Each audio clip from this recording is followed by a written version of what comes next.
So Donald Trump has suggested, if nominated for Speaker of the House, he will accept. He didn't say explicitly he would. He said he's going to do whatever would be best. There are a lot of big names, but he did not come out and say, no, I'm running for president. And so it's been back and forth. Some people have reported that after Trump, they floated his name as a nominee, that he said, no, I won't do it. Then he said, yes, maybe I do it. Now we actually have the video where he's like, well, we'll do what's best for this country or for the party. And so that's a maybe. I think it'd be interesting, and I think considering the political attacks against him, we have news now from Newsweek that a former attorney out of New York is saying that they could auction off, the worst case scenario already happened, the dissolution of the Trump organization, and the state may actually seize and auction off the properties. And I don't know how much that's legit or just some dude being hyperbolic, but it's getting crazy out there. Mike Cernovich warned you. Scott Adams warned you. And I said maybe a bit aggressive, fair. But we now have reporting from Newsweek that the FBI has created a new extremist category, and that is Donald Trump's army of MAGA followers. That's right. If you're a Trump supporter, that's it. The FBI has labeled you an extremist. Let me say it again. Newsweek reporting. The FBI has labeled Trump's followers as extremists. Okay. I don't know where this goes. I have a general idea. And maybe you might think that Cernovich and Scott Adams a little over the top, a little hyperbolic. And then you learn that, we knew they're prosecuting Trump's lawyers. They're issuing hundreds of thousands of dollar fines against lawyers who defended Trump. They're going after Trump allies. They're falsely accusing people across the board and have been for a long time. That's only getting worse. And now, if you're a follower of Trump, they're saying you're an extremist. Well, we're going to get into all that and a whole lot more. There's a bunch of news today. Before we do, my friends, head over to Timcast.com. Go to Timcast IRL X Miami. If you haven't already, what happened? Just my stream deck isn't correct. So. Oh, okay. Well, I'll just keep talking. If you go to Timcast.com and click Timcast IRL X Miami, you can pick up your tickets. The show is this Friday, so it might be too late for many of you to actually fly out. If you needed to, but it is an honor and a privilege to have Patrick Bet-David, James O'Keefe, and Matt Gaetz himself. Now, Matt Gaetz is actually yelling. He's heavily criticizing the Republican Party. The Speaker pro tempore has recessed until Tuesday, which should mean Matt will be at the event. We booked this event a long time ago. Our understanding is Matt will be there. And I'm just trying to be as transparent as possible because in the event, Matt Gaetz, who successfully led the ouster of Kevin McCarthy as Speaker, in the event that he has to stay in D.C. to continue the good work that he is doing, then he's going to. And that means he won't be in Florida. But we will work something out. But for the time being, it looks like it will go ahead as planned. We've heard nothing else other than, it looks like they're all planning to be here.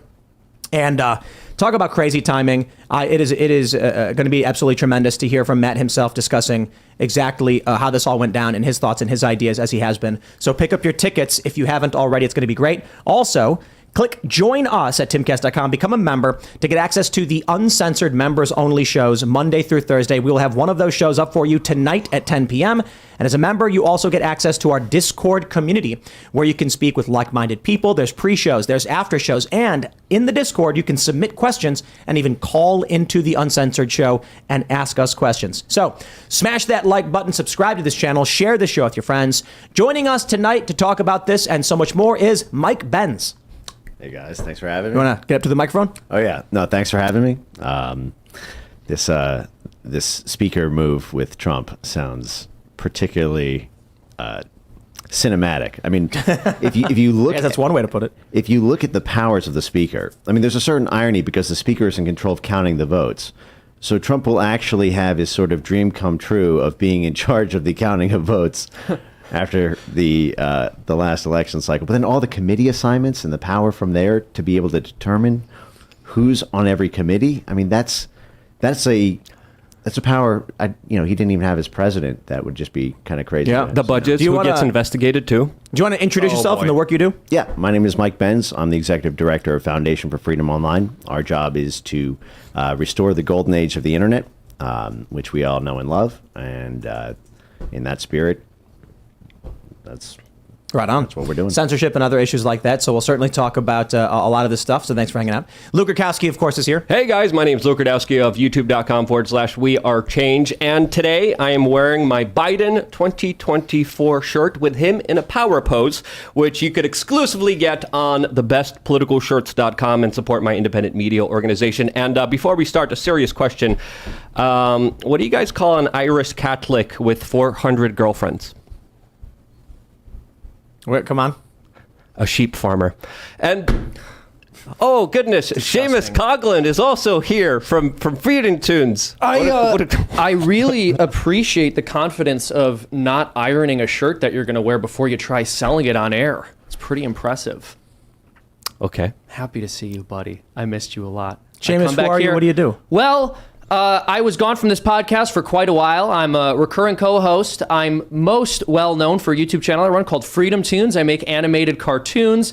The people love them much more than the content over at We Are Change, which is unfortunately not the best stuff on the internet. I'm happy to be back here. This is my first time on the show in a couple months. So if you've been watching this show for a couple months, maybe you remember me. Maybe you're a friend I haven't made yet. If so, go over to Freedom Tunes on YouTube and subscribe. You can also go to our website and become a member, freedomtunes.com, if you like what I'm saying and want to support what we do. Not to throw too much at you, I'm also a podcast host. I have a podcast which is exclusive to Rumble called Shamer. If you want to go over there and subscribe to that as well. Thank you so much. And I'm looking forward to a great non-hostile show with my friends who don't say mean and horrible things to me.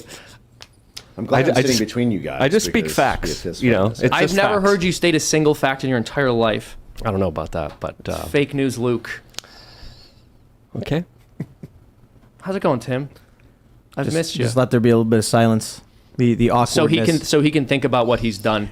All right, how about we talk about the news that we got today? We have this story from Timcast.com. Trump comments on whether he would accept House speakership. Several House Republicans have nominated the former president for Speaker of the House. Trump was nominated for speakership by several House Republicans after California Rep. Kevin McCarthy was ousted. And we have this this video from the Post-Millennial. Let's, I'll just give you the quote because we don't need to play the full, 1 minute and 47-second clip. All I can say is we'll do whatever's best for the country and for the Republican Party, which is to say Donald Trump doesn't want to say outright no, which is to say he would consider taking this position if that's what actually happens. I don't think he wants to come out and say, yes, of course, I'm going to do it. It's going to be great, because I'm not so sure he actually wants to do it. I think he's saying this because he's putting a placeholder in it. In the event he has a meeting with several prominent Republicans and they come out and say, actually, maybe it should be a third party. It should be you, Donald. And the funny thing about this is that this was actually a scenario proposed by a lot of people, almost a year ago, or I should say, 6 or however many months ago, when people were talking about Speaker of the House. People were saying Trump should get nominated as Speaker. And this is 2022. This is like a year ago. And then after they impeach Biden and Kamala, he becomes president. I mean, look, anything can happen. I'm not one to make predictions or dismiss other people's predictions at this point. It's been a crazy past couple of years. If you came to me at the very beginning of 2020 and you accurately predicted what the next 3 years were going to look like, I would have told you that you're completely out of your mind. So I'm not going to dismiss that. It could possibly happen. What do you guys think? There's also lots of little... Try to speak into the mic if you can. There's also lots of little leverage points from this that are kind of interesting. Like you could do it on a temporary basis and then just stack the House Appropriations Committee to zero out the very Justice Department that's in charge of the criminal proceed. I mean, if you game theory this out, him in a speaker position with people in a caucus who are willing to back him, it could actually throw a monkey wrench in a lot of things that are being done to him. And the question is if they raise the stakes this way, we're already seeing what the Justice Department and FBI are doing the other way. I don't know if we're even going to be able to have elections or if it's going to go full Ukraine style if a move like that is attempted by Trump. I say screw it. Put him in there. I think it's better off than any other politician out there. The paperwork has been officially filed to even make this something that's going to be probably up for a vote. So why the hell not? Tuesday. Yeah. Yeah, Matt Gaetz was saying that the Republicans were sending everybody home to go cry about it, that it's all about one guy, because they've recessed until Tuesday, which hopefully is good for us for the event on Friday. but Matt's bent out of shape about it, saying they should be doing their jobs and voting on a new speaker, and he's right. I wonder what the point of a recess is, to be completely honest. What's the point? Well, okay, he's out. Now we're going to go home. No, well, why wouldn't you just do your jobs? These people don't want to work. Yeah, politicians don't work. They steal. They're professional thieves. They're liars. They're con artists. And they're people that should not be trusted with any kind of faith at all. So with this news, I think the more likely scenario, I mean, we could all kind of speculate here and talk about Trump being the Speaker of the House. But the most likely scenario here that's going to unfold is that there's probably going to be a lot more infighting. There probably won't be a Speaker of the House. And because of that, there's going to be stagnation in Washington, D.C., and that to me is a beautiful thing. It's a wonderful thing. I don't want government doing anything. I don't want government running my life. I don't want government telling me what to do. I don't want more regulations. I don't want more taxes. I don't want more rules. I think the situation we have right now is the most perfect situation for the American people, and that is a Congress that doesn't have a speaker and can't act. You know what? I'm going to be honest. I don't agree with everything Luke says. I think oftentimes he gets things wrong. I think often even when he says something correct, he says it in such an indecipherably difficult to understand way that you can't make heads or tails of it. But I would agree with most of that. I'd be very happy if the government was less able to do any of the things. But you agreed with that point. I agree with that point. Yeah, I think you're absolutely right about that. Yeah, the problem is the House is the one branch of government right now that Republicans control. Then you're basically defanging the one thing right now that's doing oversight hearings on everything from COVID origins, where it just got released that the CIA was bribing analysts to change their analysis on origins, that they were chauffeuring Fauci around into these secret meetings on it. And all this is, and on the censorship side, there were so many things like the Jim Jordan subpoena to get all that. If you neuter the House, you sort of neuter the resistance to the federal agencies. So I'm more on the put Trump in there than shut it down thing.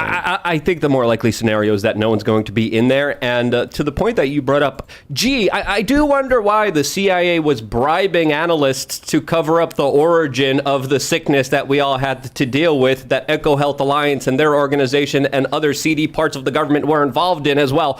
I wonder why they were trying to cover up exactly what happened to the people of the world with that particular sickness that they had their fingerprints on. I just want to mention something, Mike. I think it turned me around on this one. I agreed with Luke a moment ago, but I think I'm on Team Mike here. I would more or less say that your a position very makes more political sense. answer. That's what a flip-flopping politician would do. Look, I'm willing to change my why- mind based on new information. I think he made a good point. I hadn't considered it when you were speaking. My role here is I'm the arms supply in the Ukraine-Russia war here, so just whoever can get the arms on their side to win it, I'm happy to do that. But as what Luke, you just said is really interesting about the relationship between EcoHealth Alliance, because you noted they were involved.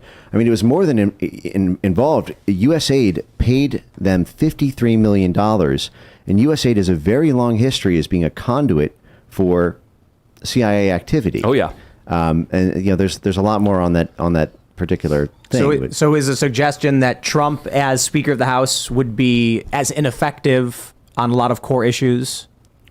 It's more like if there's no speaker, then there's really no ability to have committees functioning in an effective way. And some of the pushback right now on the censorship space coming out of the Oversight Committee, Judiciary Weaponization, House Homeland Security, all of that is House driven, not Senate, not outside. Only they can really get access through subpoenas to some of the sensitive documents. But people got to weigh the kind of decisions of what's happening here, because a lot of people are very critical of the House, saying specifically they gave Biden an unlimited budget. They're not investigating his family. They're not investigating Fauci. They're not doing what they're told. They're rolling over and allowing pure just pandemonium, allowing the Democrats to essentially have their way with them. And some people are arguing, okay, maybe we'll get some committees and some investigation, but is it worth an open border? Is it worth, the possibility of World War III? Is it worth, unlimited spending, destroying the U.S. economy from the inside? Is it worth it? How is it that the Republicans win a majority and it doesn't change? It is the same thing as it was under Democrats. And that is why it was right for Matt Gaetz to remove Kevin McCarthy. At the very least, we get obstruction. And if you remember when the Republicans won the House, that's the same exact point we made on this particular show, saying about this particular situation. Everyone was celebrating. Everyone's like, we did it. We got the Republicans in, not by as much as we wanted and thought, but we did it. And I'm like, this is going to be irrelevant. This is not going to matter. This is going to be politics as usual. And that's exactly what happened until Matt Gaetz got involved and said, you know what, I'm actually going to try to represent some of the will of the American people that are discontent and pissed off with Congress screwing them over. But so, and yes, and that was my point. We kept saying on this show, we want the Republicans to win, more so for the establishment and anti-establishment reasons. But even if they do, we realize nothing's going to change. And it is to a certain degree worse than that. What happens is when Democrats get in, they smash and destroy. When Republicans get in, they run secret backroom deals with Democrats to smash and destroy. Mm-hmm. There is no opposition party in this country. What the Democrats do is the machine's agenda, and the Republicans are a pressure release valve for Americans who are sick of having the boot stamped all over their face. But they can't stop it. Now you get Matt Gaetz and 7 other Republicans who are saying, now we can put some pressure on the system and make these changes with tremendous power, because they're willing to push back on Republicans, on the establishment, on the leadership, and they do, and boy, are they all losing their minds. You know, look, I like Lauren Boebert, Marjorie Taylor Greene, Thomas Massie, but I've lost a decent amount of respect for them. I still like them. They still do good things, but they're illogical defense of Kevin McCarthy. They have no justification, and I will spare no one this. There is no logical argument to the American people who despise Congress to the tune of 82% disapproval for them to say, we're going to keep on keeping on and kick the can down the road. The only thing, if I was in Congress, there's no argument you can make. Yeah, but we're making small gains here and there. Kevin McCarthy's getting us this, that. I'd be like, nope. The American people despise Congress. They're sick of everything of how this machine is being run. And the omnibus spending bill is basically every single September, Congress spits in the face of the American people and laughs about it. And then finally, when someone says, Matt Gaetz and his other 7 Republicans, hey, you know what? We're going to give a middle finger at the very least to the Speaker of the House who wants to maintain this system, because the negotiations work. He wasn't going to do this. Then what do we see? Thomas Massie say, if you do this, this institution will fail. Good, Thomas Massie. I don't think you can make an argument to me. Maybe you've got insider knowledge, but it doesn't matter to me. I'm not in Congress, and I don't care, other than there is garbage in these omnibus bills, massive funding for ridiculous garbage internationally, funding for war that's never been justified to the American people, and then you say we should be worried about the institution failing. I don't care. I literally don't. We must rebirth that institution, and maybe it should fail so that we can go and clean it up and rebuild it. Newt Gingrich also had a very interesting response to all of this. He's a Bohemian Grove member that came out today and said that what Matt Gaetz did is, quote, childish, and that he should be ousted from Congress. And if you look at the people who are outraged by this, you look at CNN, who surprisingly is also pissed off at this news. They have a very interesting article that's titled, McCarthy became the latest victim of Trump's extreme GOP revolution. What? That makes absolutely no sense at all. Donald Trump actually stood behind the Speaker of the House, Kevin McCarthy, many times during the original fight for him to be Speaker of the House, even just recently. And now, more importantly, if you look at all the people freaking out, a lot of them are usually connected to the military-industrial complex. A lot of them beat the drums for war. A lot of them want more war in Ukraine. And I think this is the big kind of linchpin issue that broke this dam. Well, here's the article in the Daily Mail. Newt Gingrich calls for the GOP to expel Matt Gaetz for being an anti-Republican and slams his childish behavior. I'm not a Republican. I've never been a Republican. I don't like Republicans, but I voted for them in 2020 because of Donald Trump, because of his second-term agenda, and because wokeness and the far left and the Democrats have completely lost their minds to the point where it's actually kind of worrying. But when Kevin McCarthy works secret backroom deals with Democrats to give them their funding on Ukraine, whatever the garbage they want, because they won't just commit to actually debating bills in Congress, well, then you might as well just have Democrats in control once again. So I look at Matt Gaetz and the coalition he is leading. They represent a new faction of voters. Just because GOP or R is slapped on their title does not mean we agree or even like the Republican Party. So when Newt Gingrich comes out and says Matt Gaetz should be expelled, no, I say actually Kevin McCarthy should be expelled. This is all Kevin McCarthy's fault. All of it. The shutdown threats, him getting removed from the speakership. It is not the fault of Matt Gaetz. If Kevin McCarthy says he wants to be in charge, he wants to be the boss, and then in exchange for leadership, he gives guarantees and then violates those guarantees, he screwed up. Yep. Nobody else did. Well, this is huge, and this is what the media does all the time. Whenever a person in a particular position of authority fails to live up to the obligations that they incurred by stepping into that position, the media and the establishment blame those who pointed out that that person failed and then tried to remove them from their position for people losing respect in said position, when of course it's the exact opposite. People don't rally behind removing these people from these positions in the vast majority of cases because they themselves decided they wanted to delegitimize this institution or position. It's because they're not doing what they're supposed to do. So we saw this when Trump attacked the media repeatedly for very good reason, and the response was Donald Trump has undermined American trust in our institutions, and not these institutions have undermined trust in themselves, and Trump is now giving a voice to that. So similarly, Gaetz pointing out and doing what he could to oust McCarthy does not mean that Gaetz is responsible for the fact that the American people have lost faith in that institution or pushed him out. It's really more a product of McCarthy's own actions catching up to him. Did Gingrich give any more reasoning for that, in terms of the need to keep McCarthy on?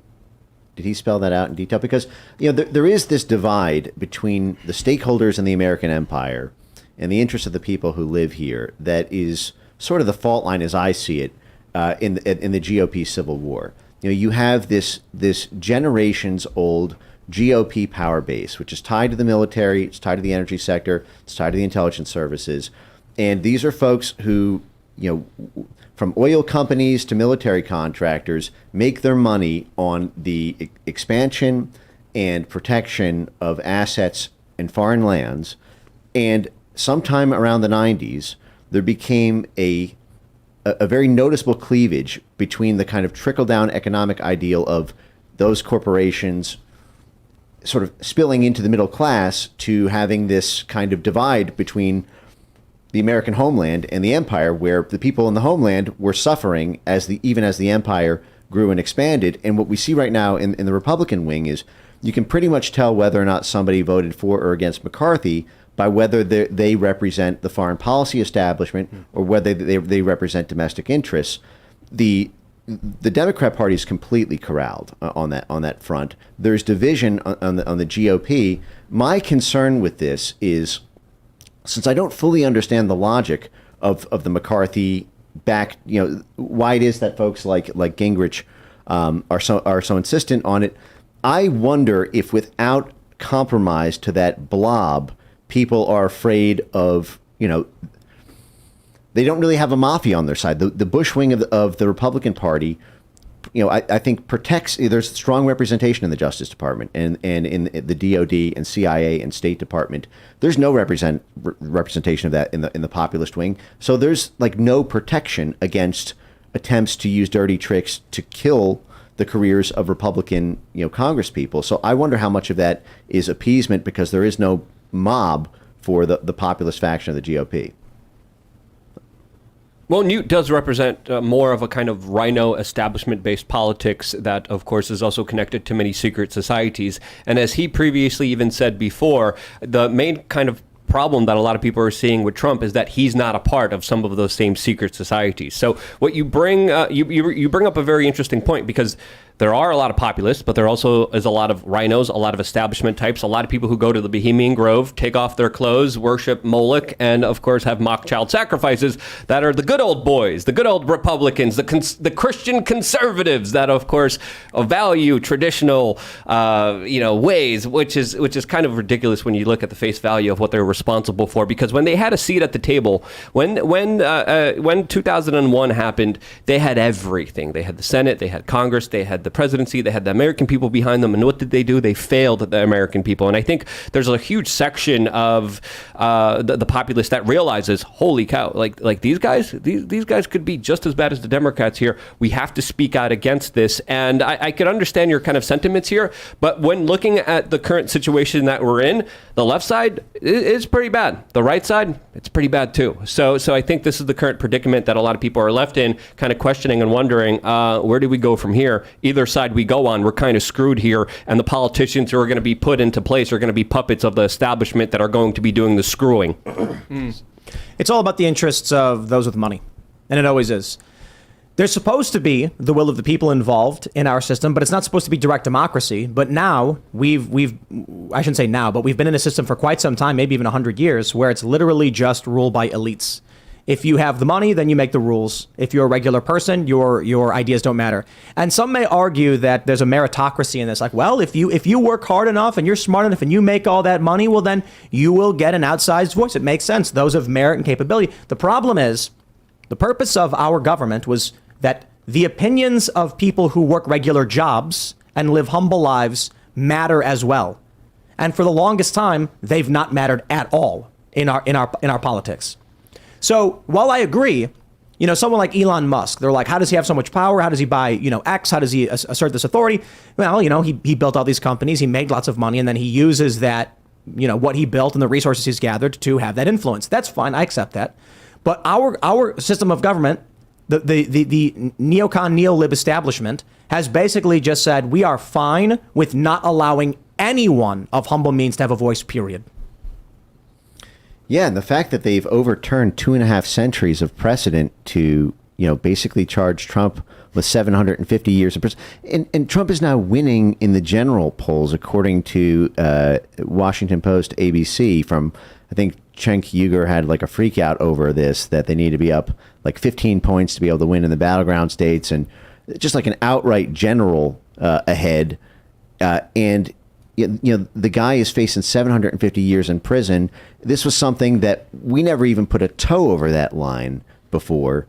And not just him, it's 19. I mean, all of his lawyers, they rolled up 19 at once. I mean, they basically indicted the entire inner circle around that period in January. And, this is sort of happening around the globe in democracies, at least around NATO now, where it's becoming shockingly common practice to just ban your opposition party.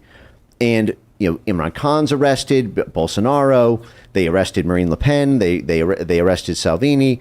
Every populist leader, there seems to be an immune system with the foreign policy establishment that when a populist leader rises to power for the interests of the people who live there, rather than the interests of the international, assets that they hold or resources or investments, then there is a sort of immune system within the Justice Department or within the national security state to use dirty tricks to take them out. And there's been no adaptation in the past several years on the populist side. I mean, you can see sentiment rising, but what is there to protect Matt Gaetz when he runs for governor if he starts to win? I mean, you can easily imagine, Merrick Garland taking him for something. The FBI went after Gaetz just recently. Already. And they're investigating him on a whole bunch of BS ethics garbage.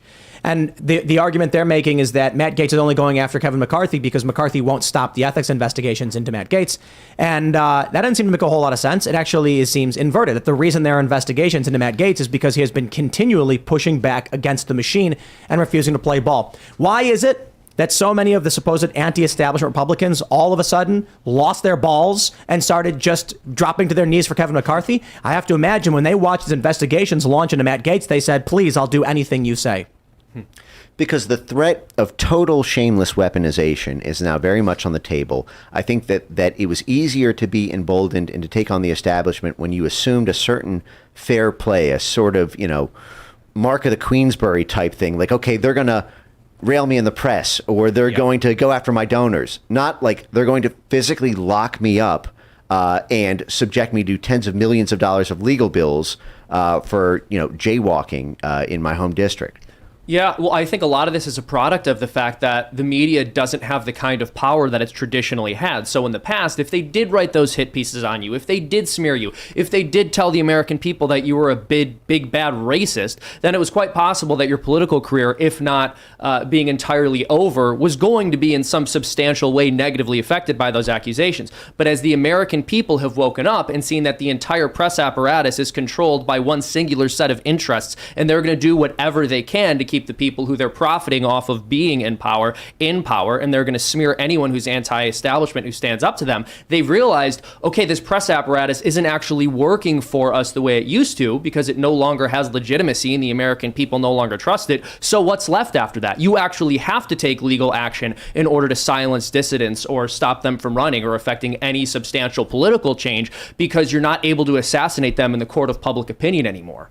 That's a great point. It's like as the press power has dipped, the immune system is it's sort of achieved a kind of static equilibrium by dipping into the prosecution power where the press used to do it. Well, that's desperation.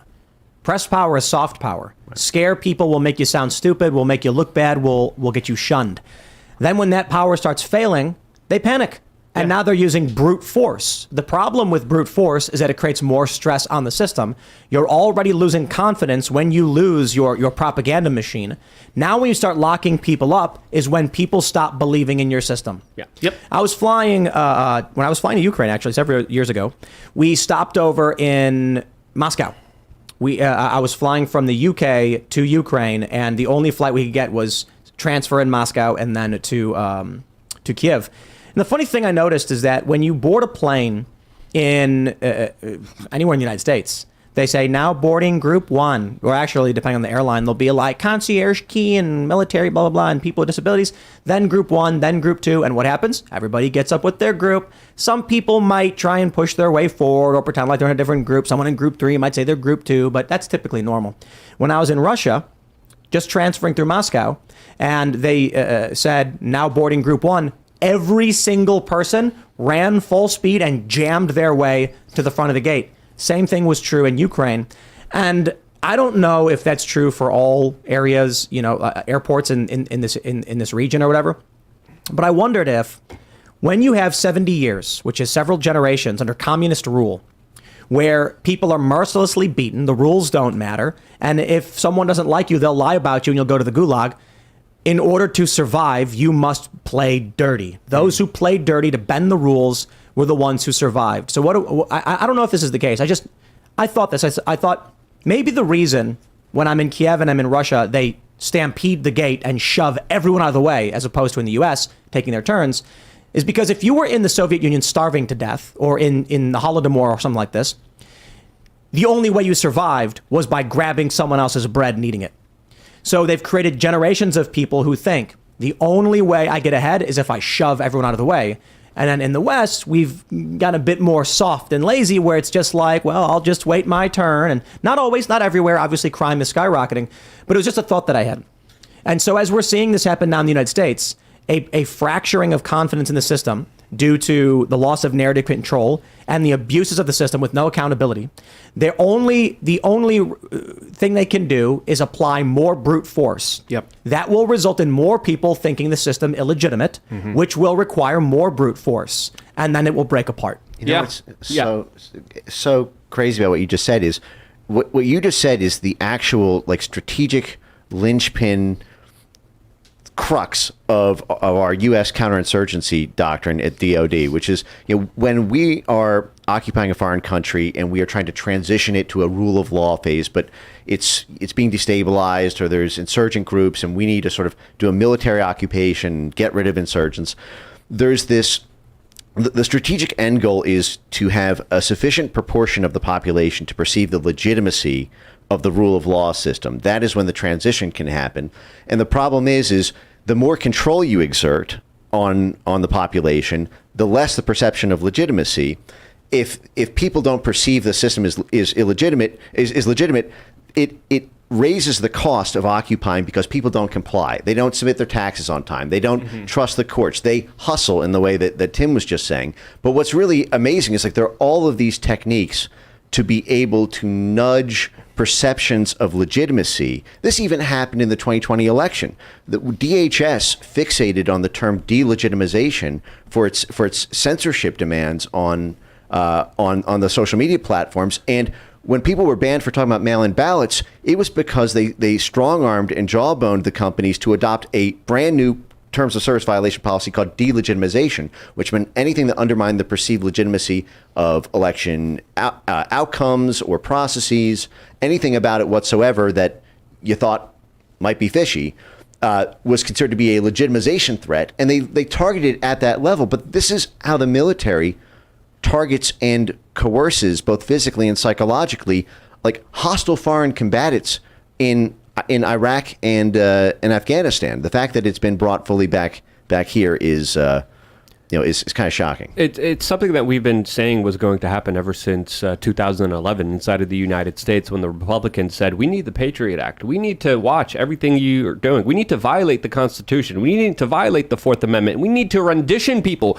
We need to send them over to CIA black sites where they get tortured. We need to do this for your safety and well-being. And then, of course, myself and a lot of other independent journalists were screaming, hey, this power that they're grabbing right now for themselves is going to be ultimately used against everyone, and the war on terror has turned into the war on the American people, and it's clear as day. It's happening more than ever. It's very apparent. It's here, and it is kind of terrifying, because it doesn't take a genius to realize that you're not the good guys when you start to arrest your political opponents and lawyers. You're not the good guys when you censor speech. You're not the good guys when, of course, you use brute force to enforce your political views onto other individuals and then punish anyone who doesn't believe what you believe in. So I think this is a very interesting turning point in American history that is not for the best, in my opinion. Let's jump to the story from Newsweek. Exclusive: Donald Trump followers targeted by FBI as 2024 election nears. I just want to make sure we don't bury the lead right now, and I can tell you that as 2024 begins, the FBI is explicitly targeting opponents of the Democratic Party. That's all. That's what they're saying right here. Here's the opening paragraph. The federal government believes the threat of violence and major civil disturbances around the 2024 presidential election is so great that it has quietly created a new category of extremists that it seeks to track and counter: Donald Trump's army of MAGA followers. Donald Trump is the front runner for the Republican presidential nomination, and he is currently leading and favored to win the presidency based on the current polling. And they are saying his followers are extremists. The FBI and the federal government are right now siding with Democrats and accusing their opposition of being extremists. So we recently heard from Mike Cernovich, Scott Adams several years ago, about the risk of what happens when things like this occur. This is the next step. This is the grain of sand in the heap. Right now, your federal government is accusing Trump supporters, half the country, of being extremists. Oh, I'm sure they'll make every excuse in the book. No, we just mean the extreme ones. Donald Trump has 75 million or so voters in 2020. He has the polling lead right now. Which MAGA followers are you referring to? No, it's a blanket statement, and that's all of the people who are following Donald Trump. And, of course, we know that the left-wing apparatus only defines extremism in the most honest possible terms. They never throw that word around. I mean, that's actually part of what's so beautiful about that word for propagandistic purposes. You don't really need to define it. What is an extremist? Do any of us say you're extremely in favor of a particular position, or you would employ extreme ends to bring your political goals to fruition? What exactly does it mean? And what it boils down to is, this is a person who I don't like, who I think is a threat to my agenda in some way. And so I'm going to try to oust them from public life and the public discourse without giving you concrete reasons why. Yeah, I mean, I always try to use the term foreign policy establishment when breaking down these power dynamics for this, because this is not just the left; it's also the neocon wing of the right, and that's sort of what's at stake both at the McCarthy thing. But a great example of this is the same day this came out, Chris Krebs, who is the head of the censorship division at DHS, who orchestrated the censorship of the 2020 election, the tens of millions of posts that were censored because of DHS initiating this whole apparatus. He just came out as a national security expert and said that Russia's new plan is to target domestic political support for Ukraine to undermine it. So that is basically the national security state. And Chris Krebs recently partnered with 2 CIA directors on one of his new council initiatives. And he's basically creating a Russiagate predicate for saying if you domestically are against more funding for Ukraine, you are echoing Putin talking points. You're an asset, witting or unwitting, of Russia. And this justifies a counterintelligence predicate at the FBI to investigate you by itself because you are, potentially abetting a hostile foreign nation state. This is very similar to what Cass Sunstein was writing about under the Obama administration, where he literally wrote a paper saying how if there's any dissident theories about the U.S. government and our actions, we have to infiltrate those groups. We have to release disinformation. We have to use COINTELPRO-like tactics to make groups attack each other. And this really makes you wonder, this was talked about and I think implemented under Barack Obama, who also weaponized information, who also passed many very interesting propaganda laws inside of the United States that could now be used for domestic purposes. When we look at all of this, I think we're seeing a lot of the chaos, especially within the Republican Party. I think we're seeing a lot of the disarray that we see on social media. A lot of it, I think, is engineered. I think it's organized, and I think a lot of it is fake and meant for a particular outcome. That outcome is to, of course, make sure no one is able to resist or speak out against the nonsense that they're trying to push on everyone. Yeah, look, what you just said, there's so much important stuff there because, first of all, Cass Sunstein, that memo, cognitive infiltration is what he was proposing, anonymous federal agents to psychologically manipulate movements to get them to go in a certain direction.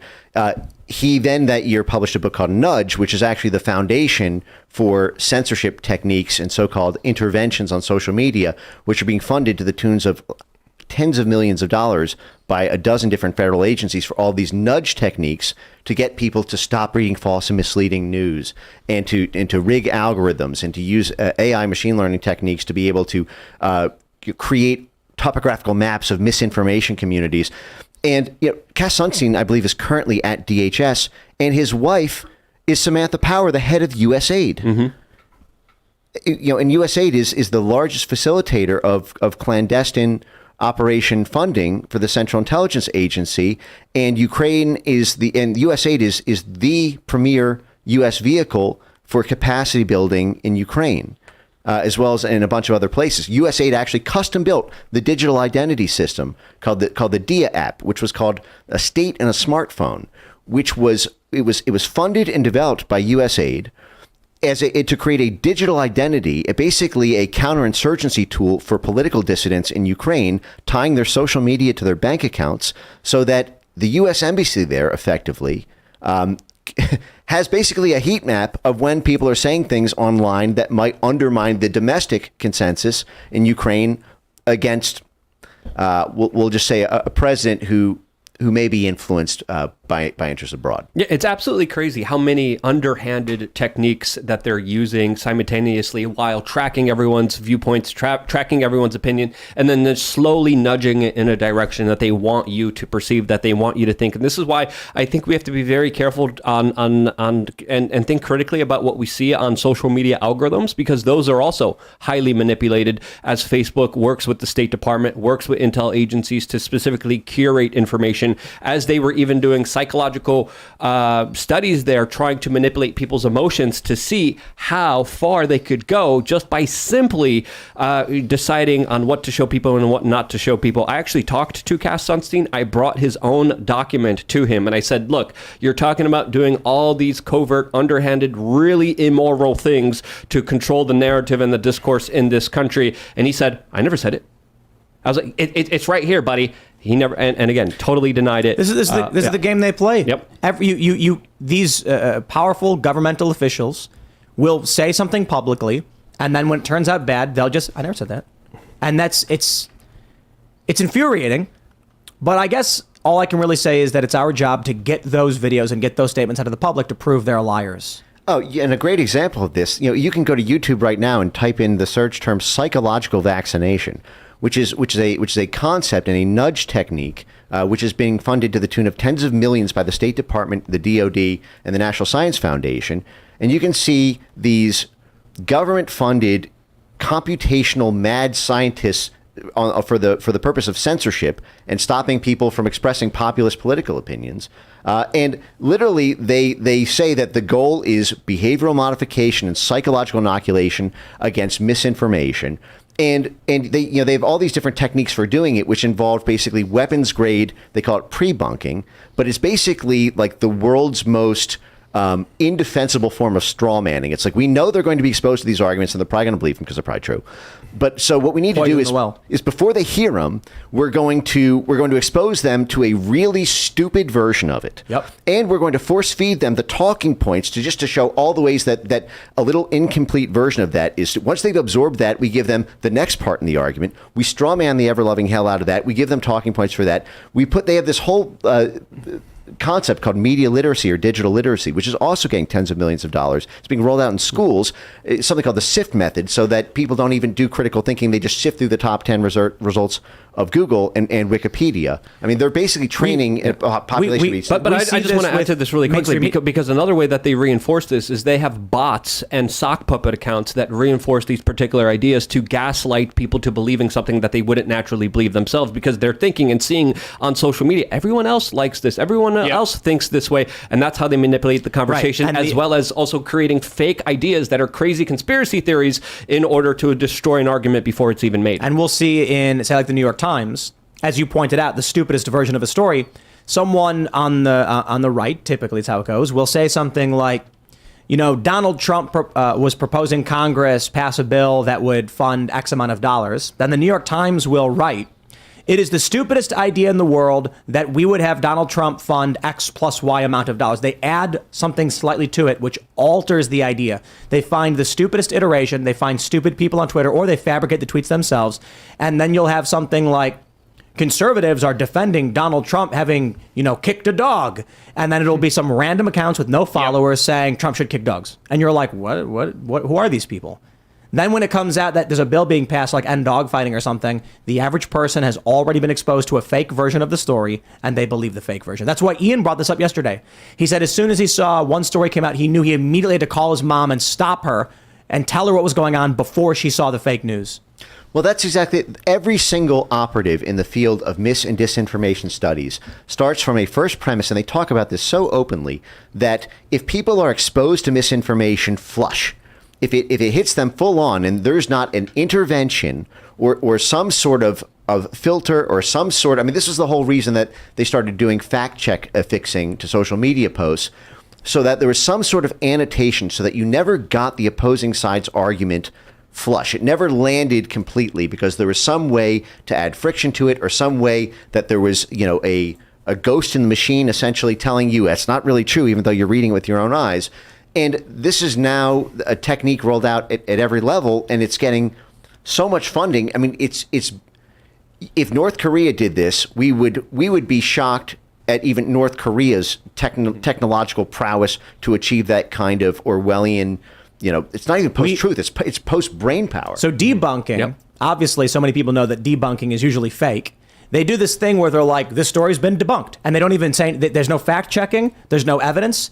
One day someone will say, Joe Biden did thing. And the media will say, debunked. Yep. And then it's like, how? Where's your evidence?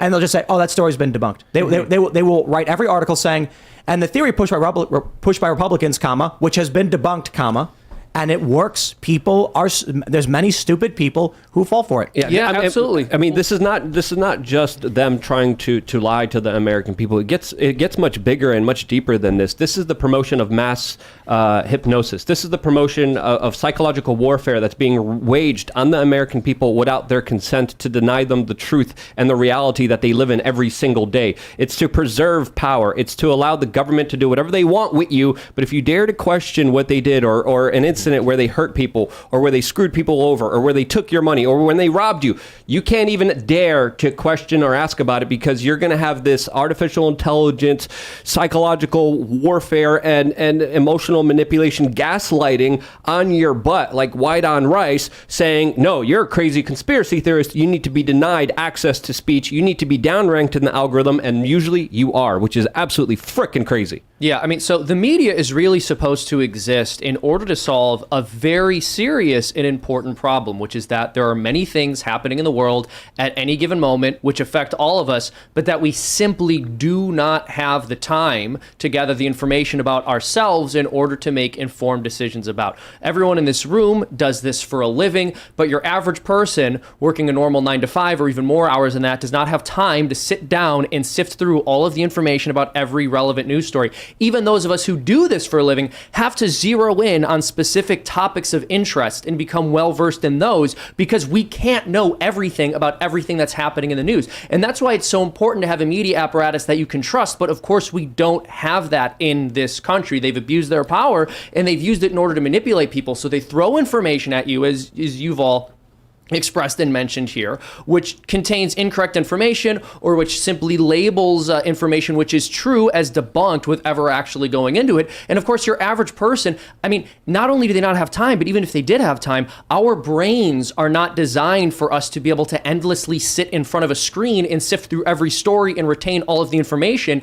and know whether or not we're being lied to. So there's an important role for media, and there's also a massive obligation, and they've totally failed to live up to it in any real sense. It's not just to manipulate people, it's to mind control people. And we have to understand a lot of people, even in the alternative media, a lot of people who are unsuspecting of this are probably already victims of it.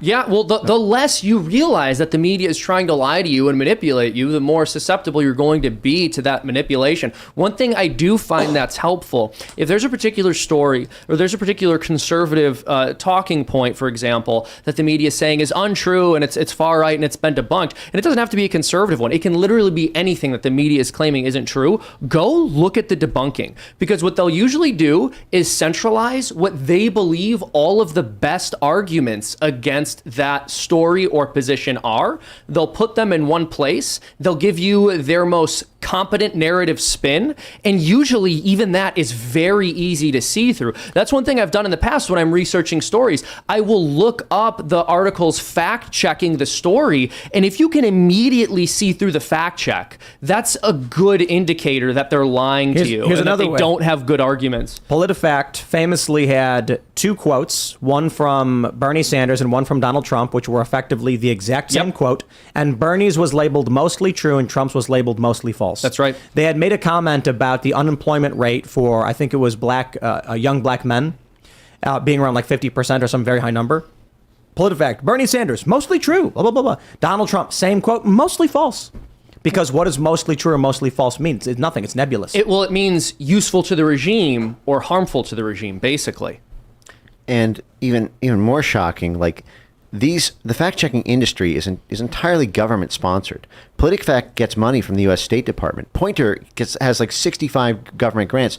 This is the national security state itself setting up these gargoyles within the news media ecosystem to censor the ability to proliferate ideas that might challenge the national security state's agenda.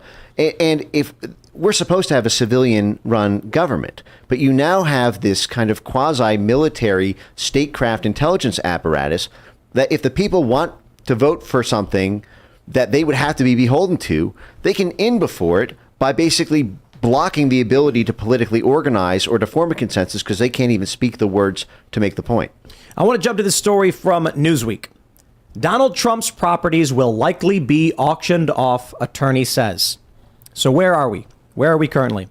We're at the point where the former president is facing 91 indictments. He's been charged. He is facing, I guess, the rest of his life in prison. His lawyers are facing several, it could be decades in prison.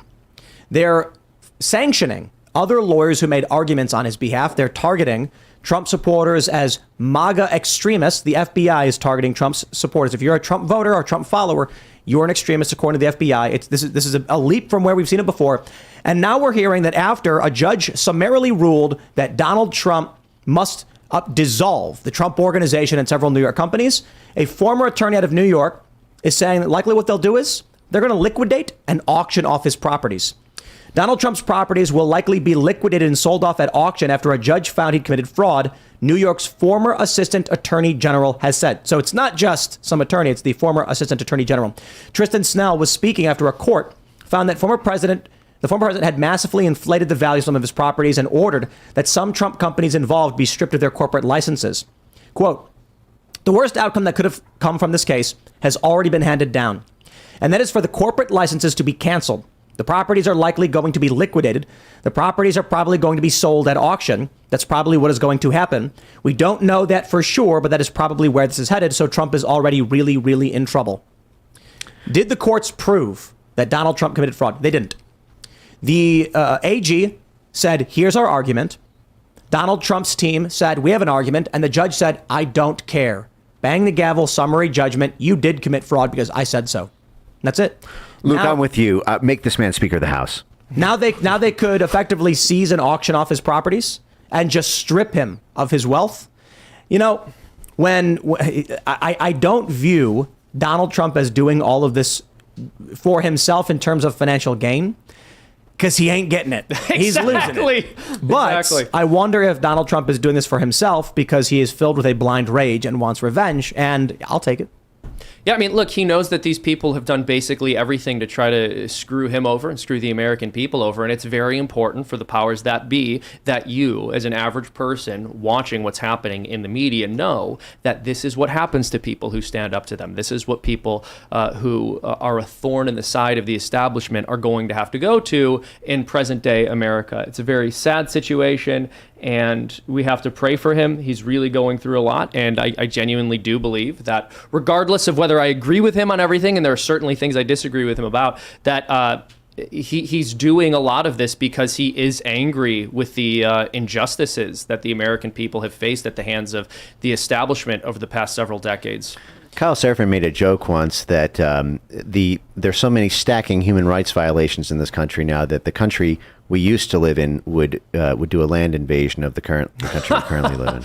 No, I mean, there's some truth in that. And when you look specifically at what's happening to Donald Trump, I think, part of me wonders if you mentioned earlier that the system is attacking him right now, and he is the lead candidate running for president right now. I think those two things, while certainly being correlated, it's difficult for me to suss out whether that relationship is necessarily causal. And I don't know that you were implying that it was, but on some level, it seems to me important to them to go after the front runner if the front runner is challenging the establishment. On the other hand, I also wonder if even if Trump was in last place, they would still be doing this because they have to punish those who stand up to the regime. In many ways, this is... Oh, sorry. No, go. Well, let me just make one point. I think you made a very interesting kind of observation, because I do think if the United States saw what was happening inside of the United States, they would invade the United States in order to restore democracy and rule of law. So it's a little bit ridiculous. Again, I've been a critic of Donald Trump, but this is clear political prosecution. This is clearly them doing everything in their power to try to stop him.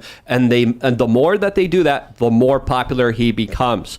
The more people support him in the polls, the more people want him to become president of the United States. At what point do they realize that whoever they're trying to stop, they're also growing at the same time? Well, exactly. And that goes hand in hand with what I was saying earlier. If it was the other way around, right, and the media was talking about how Trump actually did nothing wrong and the system was going after him for unjust reasons, then maybe the American people wouldn't support him. I think it's a combination of factors. People don't trust the media anymore. This goes hand in hand with what I was saying earlier about the fact that when their apparatus for propagandizing people fails, they have to use force. I mean, he is ahead in the polls. All of the slander has not been effective at reducing his popularity, and so this is what they need to do. Mar-a-Lago is not worth $20 million. That is an absurdity on its face. As a business alone with no real estate assets, it's generating more than that per year. The real estate alone, even if you want to argue that it's got covenants or tenants restricting its use in certain ways, it is still 17 and a half acres. The judge is lying. These people are evil and they are psychotic. And what they are doing to Trump to seize his properties, to seize his money, is communism 101. Yep. If this really comes down to it, that they cancel the license of Trump's companies, they lose on appeal, and then they liquidate and auction them off at pennies on the dollar to strip Trump of his net worth? Welcome to a whole new ball game, ladies and gentlemen. There's no way this judge is so stupid he doesn't know that he's lying. He's just evil. Well, and for your average person looking at this, again, they see Donald Trump, an actual billionaire, being handled in this way by the system. And I think it could cause them to despair, to go, well, if he's not able to get through this, right? If he's not able to leverage the economic power that he has to escape this kind of political prosecution, what hope is there for me? Yeah, and in many respects, what we're seeing is actually worse than an assassination. We've had assassinations in this country. We've actually never had presidents indicted like this and having their entire lives destroyed via these liquidations and these gangbang of lawsuits from every direction. But the fact is when JFK got assassinated or when Abe Lincoln got assassinated, there was not an attempt to say this is a legitimate course of action. There was not, like, you could say this is a tragedy, this is horrible, but it's a one-off thing that doesn't actually make me entirely lose faith in the legitimacy of the system because it wasn't system approved. What we're seeing now is effectively an assassination, and don't kid yourself. He's facing 750 years in prison. That's death. That is capital punishment. And I mean, it's only 25 years for first-degree murder. And he's facing 750 without even on totally novel legal theories. So what they are doing to the perceptions of legitimacy in this country by doing it this way is honestly an order of magnitude more shocking. I wasn't alive for whatever was experienced during JFK, but I have to imagine that. I mean, how can anyone here forget this for the rest of their lives? And there's always going to be a degree of cold anger about what they've done to this guy just for running for office. Well, so here's the question for you guys, and maybe this is just a question of whether you see the glass half full or half empty, whether you're an optimist or pessimist, but do you think that this is going to terrify people and make them feel afraid to do anything because Trump can't escape these charges and they'll feel like they can't? Or do you think this is going to edify people? This is going to make them angrier with the system? This is going to make them want to stand up to the powers that be? I don't think either. I think regular people are starting to get scared. They don't want to stand up to anybody. They want to be left alone. When I'm hanging out with some regular folks on the weekends, just apolitical, nothing to do with this, playing at the old poker tables. And some lib guy said, I hate Donald Trump, but trying to get him off the ballot, this is getting insane. Mm-hmm. And I've heard sentiment like this quite a bit from regular people who are just like, I don't like Donald Trump. I can't stand that guy. But man, this is getting crazy. And if you look at that perspective and then go back to, say, 2020 or 2019, I heard from a lot of people saying things like, I just want it all to stop. Donald Trump won't shut his mouth. He's so annoying. A lot of people felt that everything happening in the culture war and in politics was the fault of Donald Trump. Yep. And that if they just voted for Biden, it would all stop. And it would go back to us just plugging our ears and watching sports and letting Obama blow up kids and no one has to pay attention. And then it got worse. Not only did it get worse, the economy got worse. And now they won't stop. Trump isn't even president anymore, and they're trying to put him in prison. They're trying to seize his properties. And I think now what you're starting to see from regular people who thought voting for Biden would get them out of this is these people who got rid of Trump, they're making it 10 times worse. And now it's getting very scary. And I think a lot of these people might actually end up voting for Trump in fear, thinking we need someone to stop the extremism. And it's certainly, we were wrong. Yeah. Voting for Joe Biden exacerbated the problem. So, yeah, well, I'll let you guys respond first before I interject with my point. Do you think this is going to make people more afraid? Do you think this is going to edify them? I think looking at the poll numbers, I think a lot of people are saying, I'm just going to support this guy. I think we're also reaching a situation where a lot of people are having their lives upended under this economy.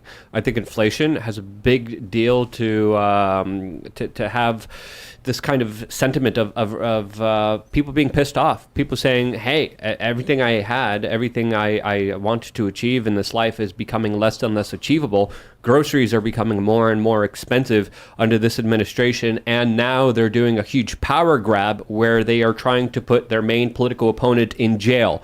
This is a bad sign for me. This is a bad sign for my country, for my children, and I think a lot of them are concerned. I think a lot of them are also reaching a point where they're encroaching such poverty that they just don't give a damn. They don't care. They're pissed off. I think a lot of these people probably won't vote for Trump, but they certainly won't vote for Biden or whoever the Democrat is, because they're going to be thinking in their mind, I did this last time and it got worse. Just leave me alone, please. I'm scared. Yeah, I mean, one thing I would say to anyone who's afraid of standing up to the system in any kind of meaningful way because of what's happening to Donald Trump is that when you appease the left, you show them that the tactic that they're using works and they double down. They only get worse. Yeah, it's like a little kid screaming for ice cream. Exactly. If the kid has a temper tantrum and the mom's like, okay, you can have more ice cream. It's like, well, the kid's going to keep screaming. Exactly. They You will gotta never laugh at stop. them. It's not like the radical left doesn't go, okay, we got everything we wanted at this point. We're going to stop for a while. This was the whole line. point is We're they have good. to keep Thank you, destroying. everybody. Exactly. We you gave us what we want, so we're going to go away now. We got halfway to communism, and we're going to stop here. And thank you for your time. And then even when they do get to communism, they'll say, well, this is not a perfectly functioning communist system because like you're hiding some grain and feeding it to your family. So we have to keep pushing the ball. No, to keep in reality, assassinating people. they show up to your house when there's rumors that you have a chicken or that your chicken died. And this is true in North Korea. I did a documentary with Vice about North Korea, interviewed some people who had actually driven through it, and they explained how if a cow dies, you can't touch it. The state has to come and take the beef and distribute it evenly among all the people, which usually doesn't happen. Usually what ends up happening is it gets stolen. Yep. It gets sent off to the fat cats and the people in power. But if you secretly take that animal and eat it, they'll put you in the gulag. And what they said was sometimes the local, because everybody has to join the military, locals will keep it a secret and then hide the animal and hope nobody finds out. Or they'll bribe the local, military guy or guard or whatever and say, we'll give you some beef if you just don't say it happened. Exactly. So this is one of the massive flaws with communism, and this is one thing I try to help people understand. It is true that capitalism can result in a disordered centralization of property, but the problem is communism results in a centralization of property rights. A small number of people get to own things because they're connected to certain government officials, or they're powerful enough bureaucrats, or they're able to do favors for the right people in the proper positions of power to get themselves whatever it is that they're after, and everyone else has no ability to own anything. They have no say, they have no control, they have nothing to show for their labor.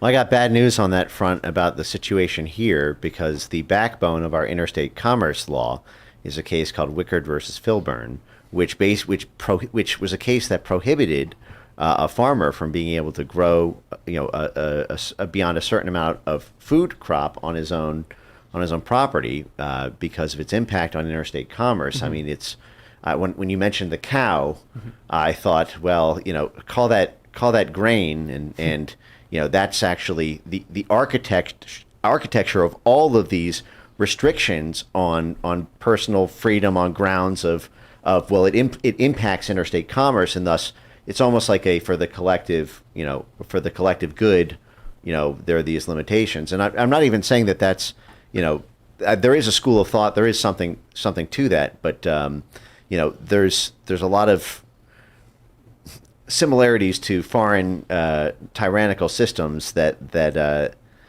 are very close to this one that we're living under right now, especially when you look at what Monsanto did with its seeds and its pollination, that they were able to, of course, force on local farms and then slowly, surely take them over and tax and regulate them. So clearly this is a hijacked system that just makes up the rules and laws whenever they want, and this is something that I've been saying for a very long time. There's counties right now in the United States where you can't even collect rainwater.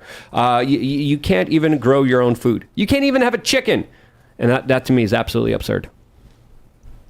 Yep. So it was the cow in North Korea?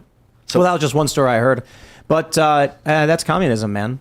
You know, right now you've got the AOC wanting to increase tax in the top 5% of income earners in New York City, arguing that, well, that's all the rich people. The issue is the top 5% of income earners in New York City make about $250,000 a year.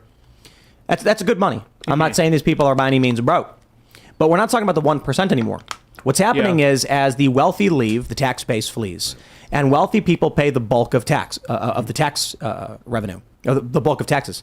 So when you start cranking up taxes, and New York City is already super expensive because they have a city income tax, wealthy people seeing crime basically ask themselves, why am I paying a 4% premium to live in a city that is worse than most other places? They don't. They leave. Now, all of a sudden, you're losing all this tax revenue. The city gets strained. Services get worse. So what do? They reach deeper down to the bottom of the barrel. Now they're saying not the 1%, not saying the 5%. This means that if you're a dude who makes $130K a year and you marry a woman and you both work full time and you're making $250K as a married couple, she wants to tax you more. The average rent for a one bedroom in New York City is like $4,000. So you're going to have about $8,000 left over, and that's not disposable. You got to pay for your food, you got to pay for utilities, you got to pay for fuel, you got to pay public transport, whatever that may be. And then let's say you got, healthcare, of course, it's going to be another $1,000 or more. Then you got to pay if you don't have a family. Okay, well, you're going to end up with a couple $1,000 per month for savings or something like that. And again, I'm not saying these people are hurting. What's happening now is that's like what was supposed to be middle class, having a little bit left over so you can plan a vacation for the end of the year and have a retirement account. Yeah. AOC is targeting the people who are just barely past this threshold in New York City under the assumption that it's all a bunch of single childless millennials who are making $250K and they got to pay more in taxes?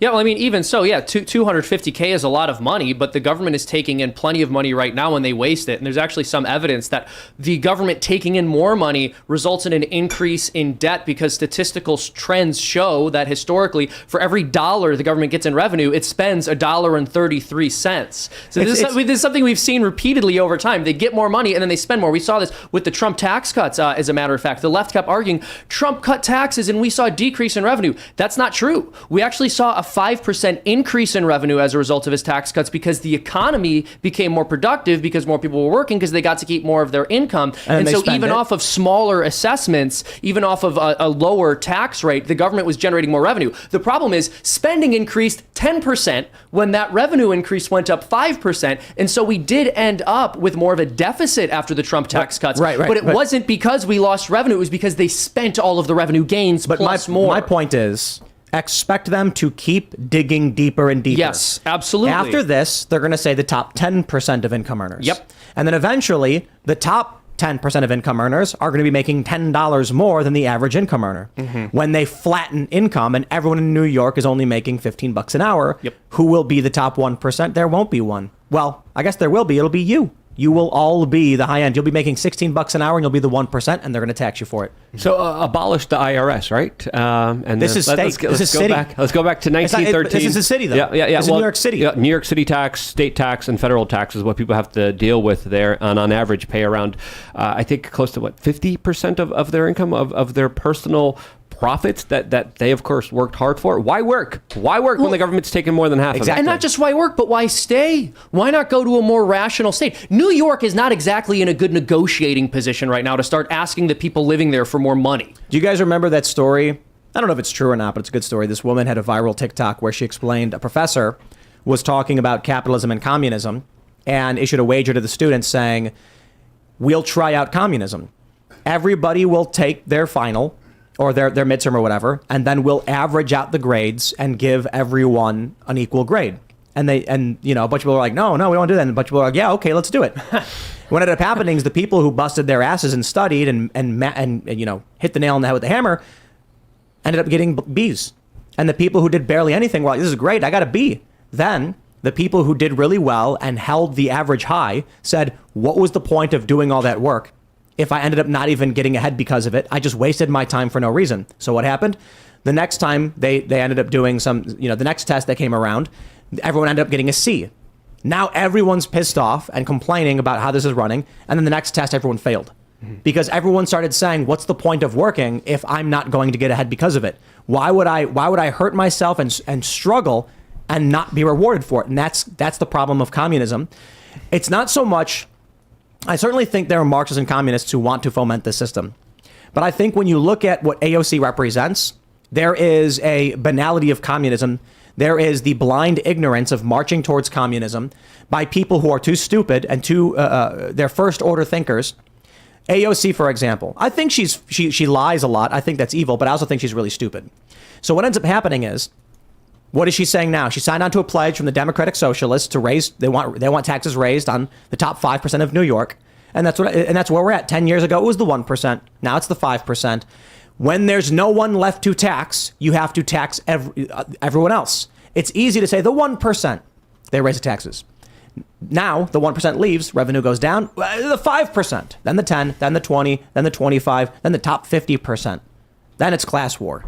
Then it's just people fleeing, and you get open air drug markets. You get exactly what we're seeing now. And once a system breaks, they then come in and say, give us absolute control to solve this problem. Mm-hmm. We need to come in with strong military force and security to clean up the streets, give us the power. Well, and of course, the irony is that the more they tax people, once they hit that revenue maximizing point in the Laffer curve and continue to go further, which they, I would argue, have long ago, an increase in taxes actually starts to result in less revenue in certain circumstances. So when things get really bad and they start dipping lower and lower and say top 10%, top 20%, etc., what happens is not only do they start taking in less revenue because people leave the city or they aren't working as hard or more people lose their job or employers can't afford to continue to hire people, then the government has less revenue, and more of that revenue ends up being spent on the corrupt bureaucrats who are sabotaging the system and trying to pull from it as much as they possibly can before it totally collapses. So the people get a whole lot less. People like AOC, and these leftists, they don't understand how taxes work. Mm-hmm. Raising taxes decreases tax revenue. And if you're a first order thinker and not very bright, you go, huh? Mm-hmm. It's kind of like the people on Twitter who are like, food comes from the store, dude. It's like, no, food comes from a variety of places. First, there's a farm. Then there's a distribution. Then there's packaging. Right? It goes through a lot of different phases before it finally makes it to your store.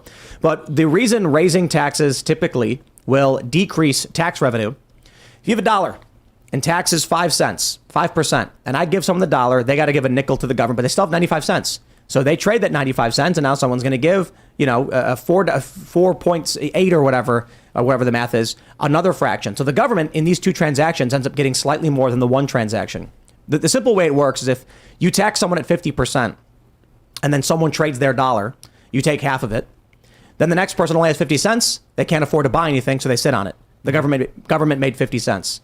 If the tax is lower, everyone keeps trading all the way around until they get down to 50 cents, and the government has taken a slightly higher percentage. So the easiest way to explain this is, the story I was told was that there was a Home Depot in Cook County, Illinois, that shut down and reopened in DuPage County, like 5 miles away. And they spent a couple $1 million to do this. And the reason was, when the county raised taxes by, I think, like 0.2% or something, like 0.02%, some tiny number, if you're talking about a fraction of a percent, but you're spending millions of dollars on supplies and orders through Home Depot for your contracting work, you can save a couple $100 or a couple $1,000. You will drive a couple miles per day to pick up your supplies. It doesn't matter that much. So what ends up happening is, they raise taxes, trade drops off. Now the government's getting a percent up. 50% of zero is zero. Mm-hmm. Whereas 5% of $1 is 5 cents. You'd rather have the 5 cents. But this is what they do. This is where we're going. Absolutely. And I also want to point something out here about AOC. Tim, you mentioned that it's what, 200,000 or more per year? 250. So 250. AOC makes what, $175,000 a year, and she was complaining that it was unacceptable that she had $17,000 in student debt. If you're making $175,000 a year and you're a single person, you don't have children, you don't have dependents, then you should be able to handle $17,000 in debt, right? We're talking $175,000 a year. That's a lot of money, bro. Bro, come on. Okay, she has a Tesla. You're right. She got to pay that.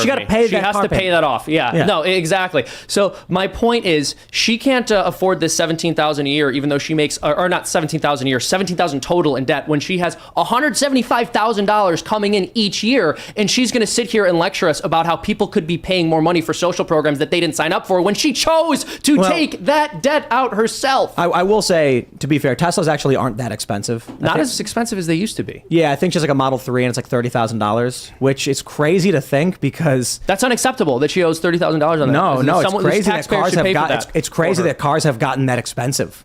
The cost of cars is nuts right now. It's great that Elon Musk is dropping the prices of all the Teslas repeatedly, but it's crazy when you go to dealerships and you see the inventory's gone and the price is through the roof. Yeah, you'll live in the pod and you'll eat the bugs. You'll own nothing and you'll be happy. Delicious. And I don't see how we avoid the living in the pod and eating the bugs thing. Yeah. Do you think only the rich will eat meat? Is that Everyone else on the Nope. pod. Nope. I think you're going to be at a restaurant and you're going to be sitting there talking with your friends and laughing. You're going to look over the menu and you're going to say, "I'll do the branzino," and they're going to go, "Excellent choice, sir." And then they're going to walk out with a plate full of mashed roaches, and they're going to put it down. You're going to go, Neuralink on the fritz, and you're going to flick it, and then go whoop, and then you're going to see the roaches turn into a branzino. So you are actually, so someone's going to be like, I'll do the flourless chocolate cake with the vanilla ice cream. Excellent. And they're going to bring out cockroach mash, and they're going to put it in front of you, and you won't see that. You will see chocolate cake, and you'll be, eating it like, oh, it's so delicious. And then anybody without the Neuralink, they're going to see the roach legs smattered to your face, and the roach gunk on your face. You're like, licking it off. Is there any traction? They don't even on need the to go bug that thing? far. They don't even need to go that far. They get people to call men women all the time. They've just changed our vernacular so much and put social pressure on people to not disagree with This is them when cake. they state obvious mistruths. Yeah. And I got a bone. This is to actually pick, I got a cake. bone to pick with all of your vernaculars because you guys have been saying theft wrong this whole time. Okay, and this theft is so insidious. There's property theft. There's sales theft. There's Property restaurant theft. There's hotel theft. There's so much theft going on right now that it's absolutely disgusting because it stops the free market for one being free, but also stops individuals from solving problems and being there for each other Right. and communities and robbing them of any But freedom. Back to the point, I don't think necessarily it'll be Neuralink. I don't know. I think if they get to the point where Neuralink can be wireless, this will happen. But my point is, right now, the Taco Bell near me, we were flying back and we drove past. We were driving past Taco Bell, and Seamus insisted that we live Moss. I said we have to live Moss right now. You guys are Immediately. sick Pull of over. this We have guy- to live Moss. And we did. Seed oil guzzlers. We did. You Okay. were literally All right, drinking guys, seed calm oil down. earlier. Yes, okay. So anyway, we went there. On another trip, we went inside, not with Seamus this time, and it was kiosks. There were human beings behind the counter, but they're just making food, and you go to a kiosk to order. Give it 10 or 20 years, you're going to walk into Taco Bell, and it's going to say, you're gonna type in, "I'll do a cheesy gordita crunch, extra sauce, checkout," and it's gonna say Neural Pay, and you're gonna be like, "There's nobody here. There's no humans. I don't have Neural Pay. I only have my credit card on me," and it's just gonna say, "We no longer accept credit cards at this time." You either get it or you don't. I've thought about something weirdly a lot, and I'm curious for your guys' opinion on it. What happens to the ad tech world in a fully saturated Neuralink world? In the sense that, like Google AdWords totally changed the way search happened on the internet because it became all about the word you're searching for, and you monetize the specific words. Billions of dollars of advertising go into bidding on words. When the interface moves from words to thoughts, it's like I can almost... It's still words though. But I can imagine, but those are going to get tagged to basically like neural activity. And you're going to have signatures of neural activity associated with those words. You're going to basically have bidding on neural signatures very directly. I think the bigger issue with Neuralink advertising is going to be the discovery of, we already know this, but the degrees of cognitive faculties, I suppose, right? I don't want to say IQ necessarily, but there are different metrics by which we assess an individual's brain capacity. IQ being one of them. There's also visualization examples. The one where they show an apple, and they say, when you think of an apple, what do you see? Yeah. And then the first one is a vivid photorealistic apple. The next one is a flat two-dimensional apple. The next one is a black and white outline, and the next one is nothing. And there are a lot of people who have responded to these saying, like, you can see an apple when you think it. Some people can't. Some people report not having an inner monologue. And I've met people, they say that they don't have an inner monologue. And I'm like, so what do you think when you think? Like, if you're not thinking in pictures, words, sounds, and like visualization, what are you thinking? And they're like, I don't know, just thoughts, I guess. What I've experienced in talking to people about this is that some people think in pictures, some people think in sounds, some people think in images of the words themselves, and some people report none of this. Some people in their minds are talking to themselves as they think, and some people are not. Some people have multi-track minds and some people don't. So when it comes to Neuralink and they begin to try and track your brain activity for ads, it's going to be interesting when they find people who get into Neuralink, they're going to say, and whether you want them to or not, these AI companies, these big tech companies, if Neuralink type devices, human brain computer interfaces become ubiquitous, they will absolutely track your cognitive level. It's going to be like the Human Genome Project, but for like neural activity, like to create a comprehensive map of all the different words, phrases, ideas. They'll be able to track dissonant groups by the signatures of easily. It's the crazy thing Very is frightening. Have you seen Captain America: Winter Soldier? scenes of it. This is the movie where there's a secret conspiracy, government conspiracy to mass execute dissident thinkers. And the plan is to launch gigantic warships that will instantly target anyone who is deviant and execute them instantly with a bunch of with just like hail of gunfire. It's the AI.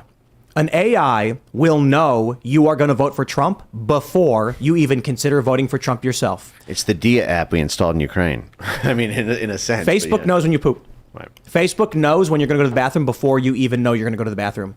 Because AI, it's truly remarkable. It sees things that we don't notice. Right? When you go outside and you look at this, actually, one of my favorite points to be made to people, there's two stories. The one is the Native Americans on the islands in the Caribbean and the Bahamas could not see Christopher Columbus's ships. Their ships were on the horizon, headed towards the island, and they didn't know what was happening. Despite them being there, visible, plain to any human, they did not register until there was like an elder or shaman who was sitting there watching the waves, and then one day looked up and said, "There's a very large boat." And they were like, "What? Where?" "Right there. See it?" And they were like, "No, I don't see it. That thing right there. Do you see it?" And they're like, I can't see anything. This is a story they tell.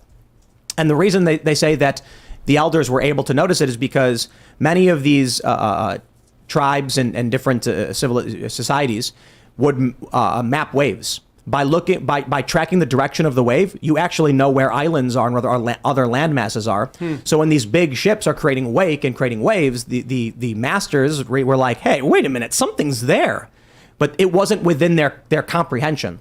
So what I like to do is when I'm driving in the middle of nowhere, and there is like a plane or whatever, let's say we're driving in rural Illinois through the Midwest, as soon as I see a cell phone tower, I would always ask one of my friends, I'm like, "What do you see right now?" And they would go, "What, where?" And I'd be like, right now. Just tell me everything you see." Like grass in the street, the road, I don't know, what are you talking about? And I'm like, "What else do you see? What is right in front of us? What is right there?" I'm like, "Dude, there's nothing. What are you talking about?" I'm like, "The giant 40-foot cell phone tower right there." And they're like, "Oh, I didn't notice." Most people don't even notice when they're driving past cell phone towers. It's out of sight, out of mind. This kind of thing blows my mind. Now consider that as we enter the next phase of brain-computer interface, what we're going to be tracking in people's minds, what AI can notice that you can't. If we can't even see a giant tower in front of us because it's immaterial to us, so we don't even register it, and we don't remember it being there, think about all of the things we miss every single day. Oh, yeah. You run these through AI, man, they're going to be able to accurately predict weather perfectly. Like right now, it's like, well, there's a front coming in here, so this usually means weather, and there's like an accuracy, and it's like we think it might rain. Nah, they're going to be able, not only that, with a true masterful like quantum AI, they will be able to butterfly effect a hurricane. They'll be able to track the entire global patterns by collecting all the data and then look at all the variables and weed it down to like, how did this hurricane form right here? And they say, okay, we can seed that stuff.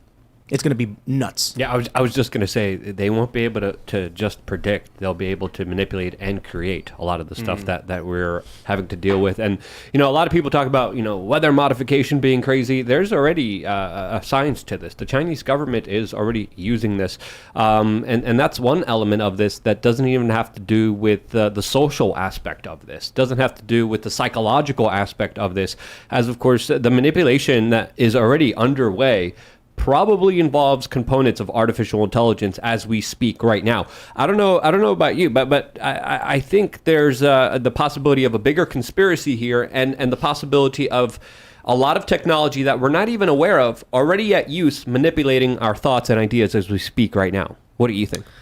Well, I mean, just as a threshold thing, I was thinking about robot dogs recently. You know, those like Black Mirror dogs that have gotten rolled out to like, now just like regular city streets from time to time, and are always sort of threatening to be the next sort of digital RoboCop to replace street cops. And I was thinking about that recently. You know, there's so much corruption in the Justice Department now, and there's so much like there's so many civil rights abuses from the national security state and law enforcement and other branches of government that it's almost like, well, pick your own adventure story. But for dystopia, it's like, in a way, they've made things so bad in the analog sphere that you almost welcome the order of some of these digital things, because against the people who just want you dead because of your political opinions, you don't have a chance. I'd almost rather have like an AI judge than the guy that Trump's up against, who like starts the hearing by smirking for the camera, or against an attorney general like Letitia James, who literally campaigned on indicting someone and is not like recusing. So it's the problem is we, as we talk about like digital dystopia, the problem is the analog dystopia is so bad now that like we're already at 11. I mean, this is break already. I want to ask you, because you were at the State Department, how far does the rabbit hole go? How bad is the U.S. government? Oh, well, we're gonna need a couple of years to define bad. Like what do you mean specifically, right? Like how evil, incompetent. What's your assessment from the inside of the State Department? How much of it is malicious? How much of it is just following orders? How much of it is just ignorance? And how sophisticated and complicated does it get? And are we even able to imagine how bad it gets? My colleagues at the State Department were actually some of the smartest people I met in government and outside of government. There is an animating spirit of Machiavellian world conquest that permeates that institution in a way that it doesn't at HUD or even at the White House.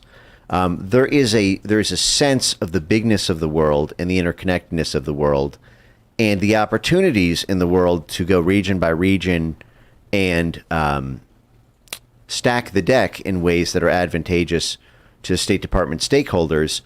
This is one of these things where until the 2016 election happened and the national security state, which had always, come home in so many ways, I mean, you can make an argument that even the Martin Luther King stuff and a lot of the COINTELPRO stuff was a proxy attack on the Vietnam War.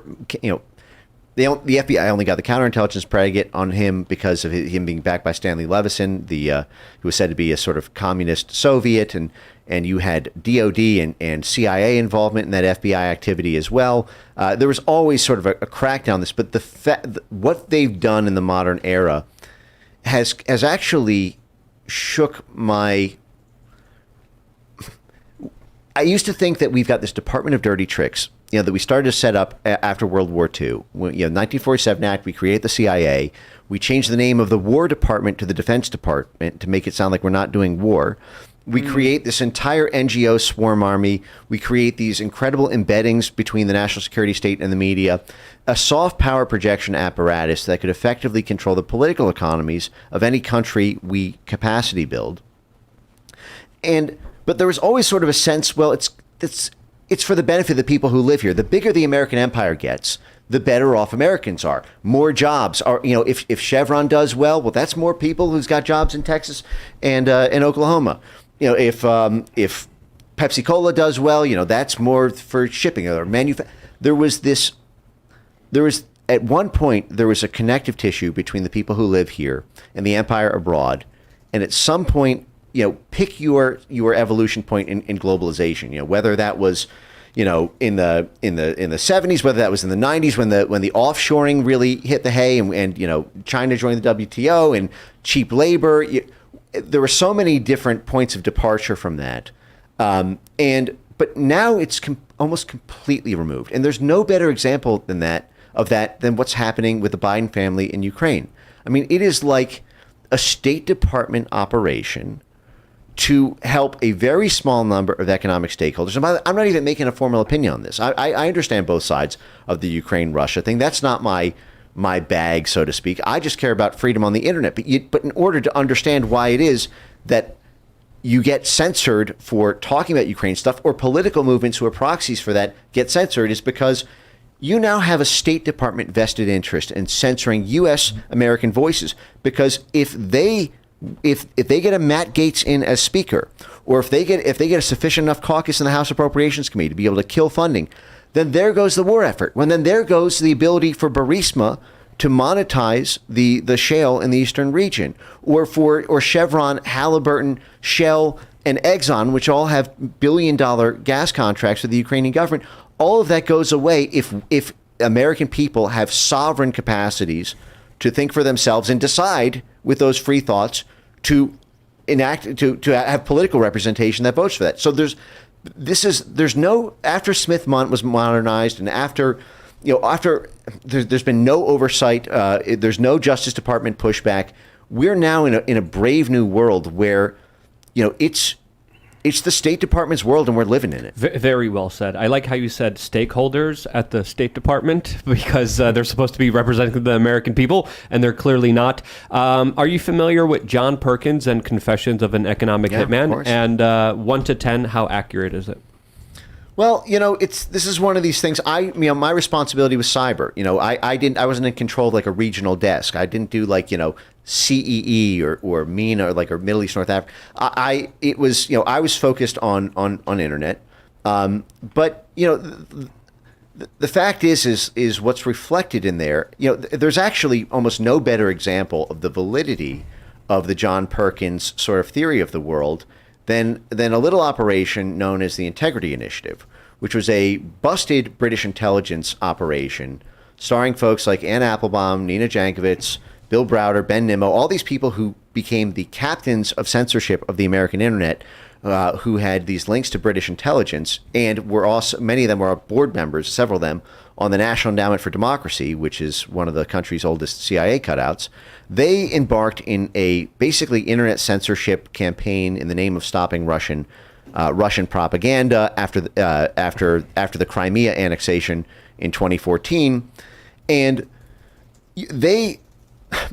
one of the things. So it was run by a guy, Christopher Connolly, who's a former MI6, high-ranking British military guy.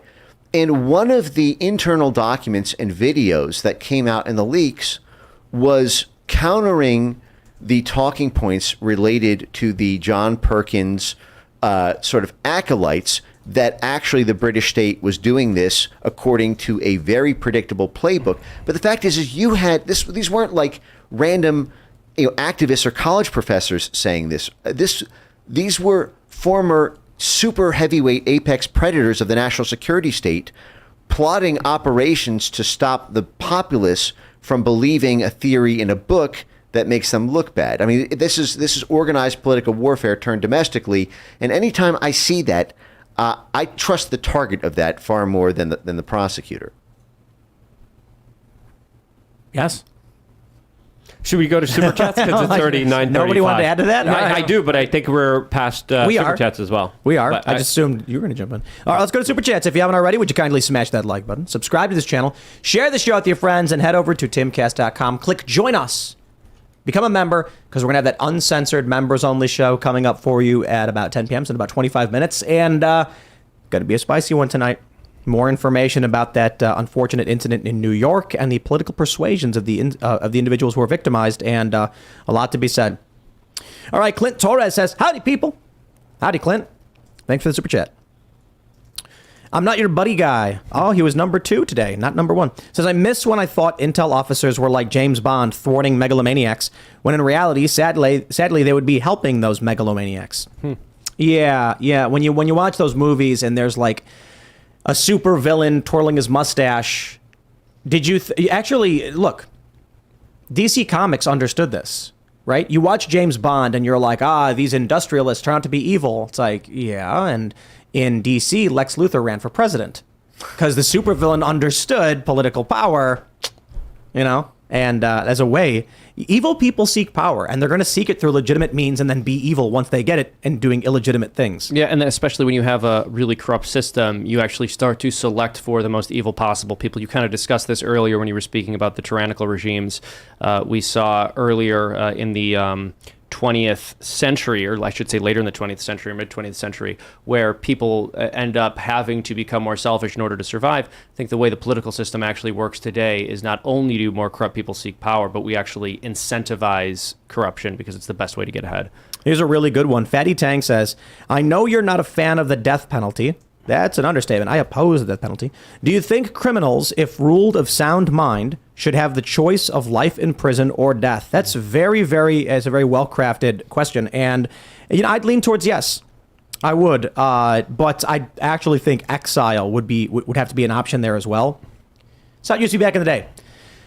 If you were found guilty of a crime, they would exile you. And if you came back, then they would chase you out. And so it's like, good luck surviving in the middle of nowhere. But now, because everything is basically owned and controlled, there's nowhere to exile you to. Yeah. Suppose they could put you on a boat and kick you out of the ocean and say, good luck. But for many people, that's preferable. So that's why I said maybe instead of the death penalty, we get a big island, we fortify it, secure it, and say, you've resigned yourself to this fate. We're not going to kill you, but you're on your own. You are excised from the benefits of society. I mean, when someone is sentenced to life in prison, if you give them the option of the death penalty, what you're basically talking about at that point is assisted suicide for prisoners. You're basically saying... So that's really the context of the discussion. Should they be able to elect to end their own life? And I think there's actually a good argument to be made, even if you believe in the death penalty, that would be wrong. Well, the issue is, if somebody really wanted to end their own life, they don't need to ask you. Mm-hmm. And so there's no reason to do that. What are the suicide rates like in prison? I almost can't help but I've seen so many psychological studies about happiness on winning the lottery versus not, and there's sort of a mean reversion to a baseline over a certain period of time.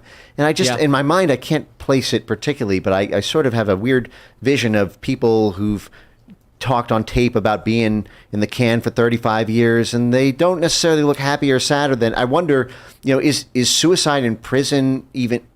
Is that like higher than I've heard? I don't know, but I was having this thought recently when we were watching. I was reading about a bunch of crime, and I was talking about this with my friends.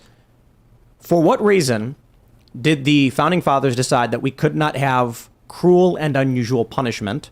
And how would you define cruel and unusual punishment? Yeah. I certainly would make the argument that cruel punishment is pointless because being cruel doesn't serve anything. We want rehabilitation. But then you think about like unusual forms of punishment, and I don't understand why that's wrong. There have been numerous circumstances where judges have ordered like young people, for instance, like hold a sign on the side of the road saying like, I committed a robbery or something like this. And then I thought about this. A lot of the crimes that we experience in Chicago are due to indignities and attacks on a person's honor.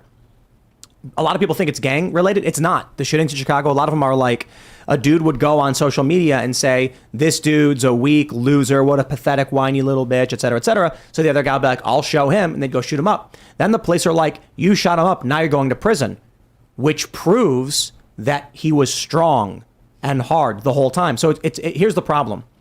Someone says you're a loser. The guy says, I'll kill you for it.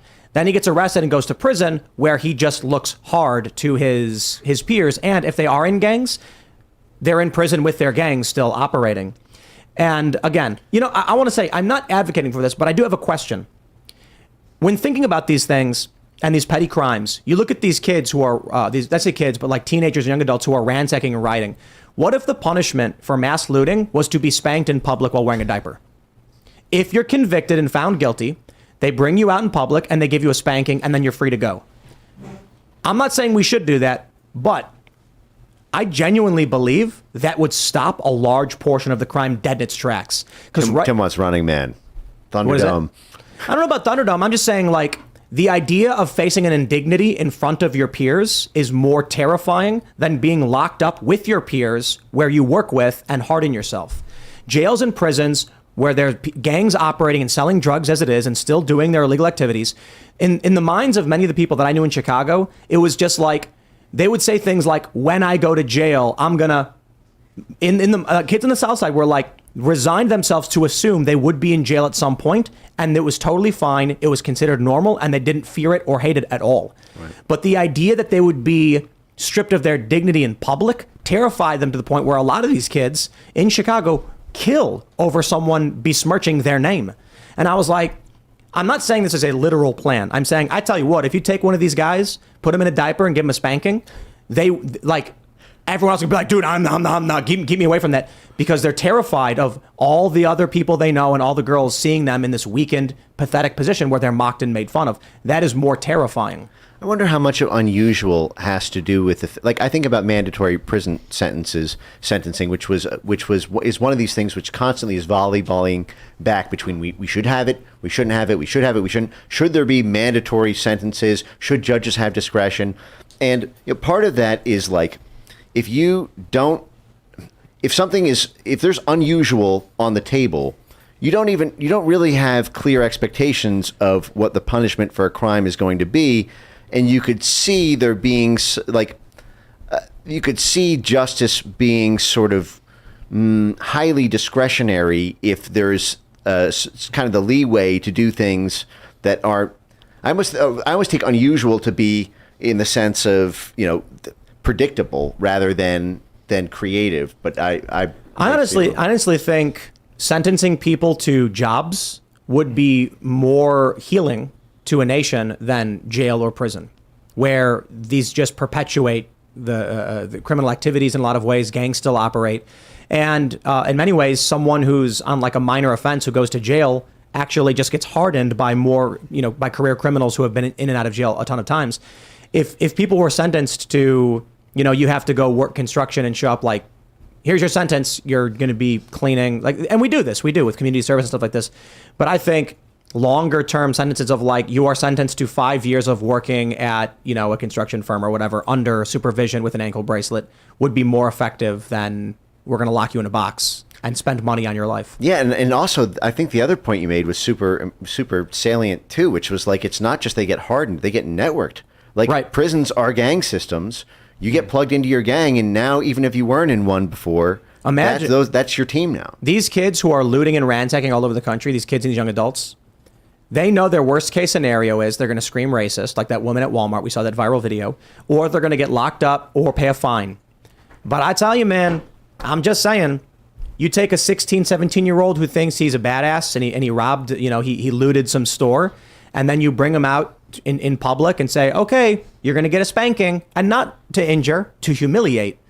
People are going to really think twice about whether or not they want, like I'm talking about young people who are very concerned about whether they look cool or not, whether they fit in, whether they're popular. That is a bigger deterrent.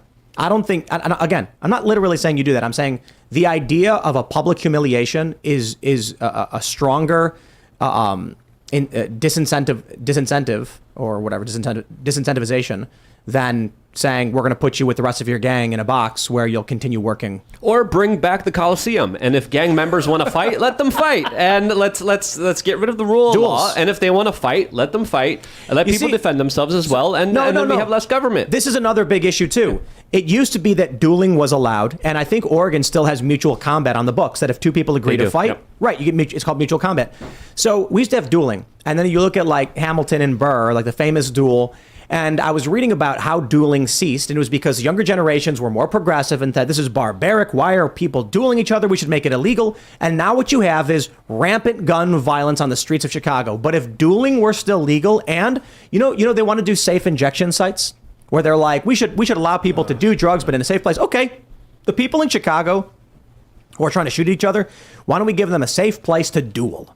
Yeah. Look, if the point is that heroin can kill you, and so we want to make sure they have a safe place to do it, but they're killing themselves. I'm not talking about ODing. I'm saying you are literally dying as you're doing this drug. It will kill you in the long term.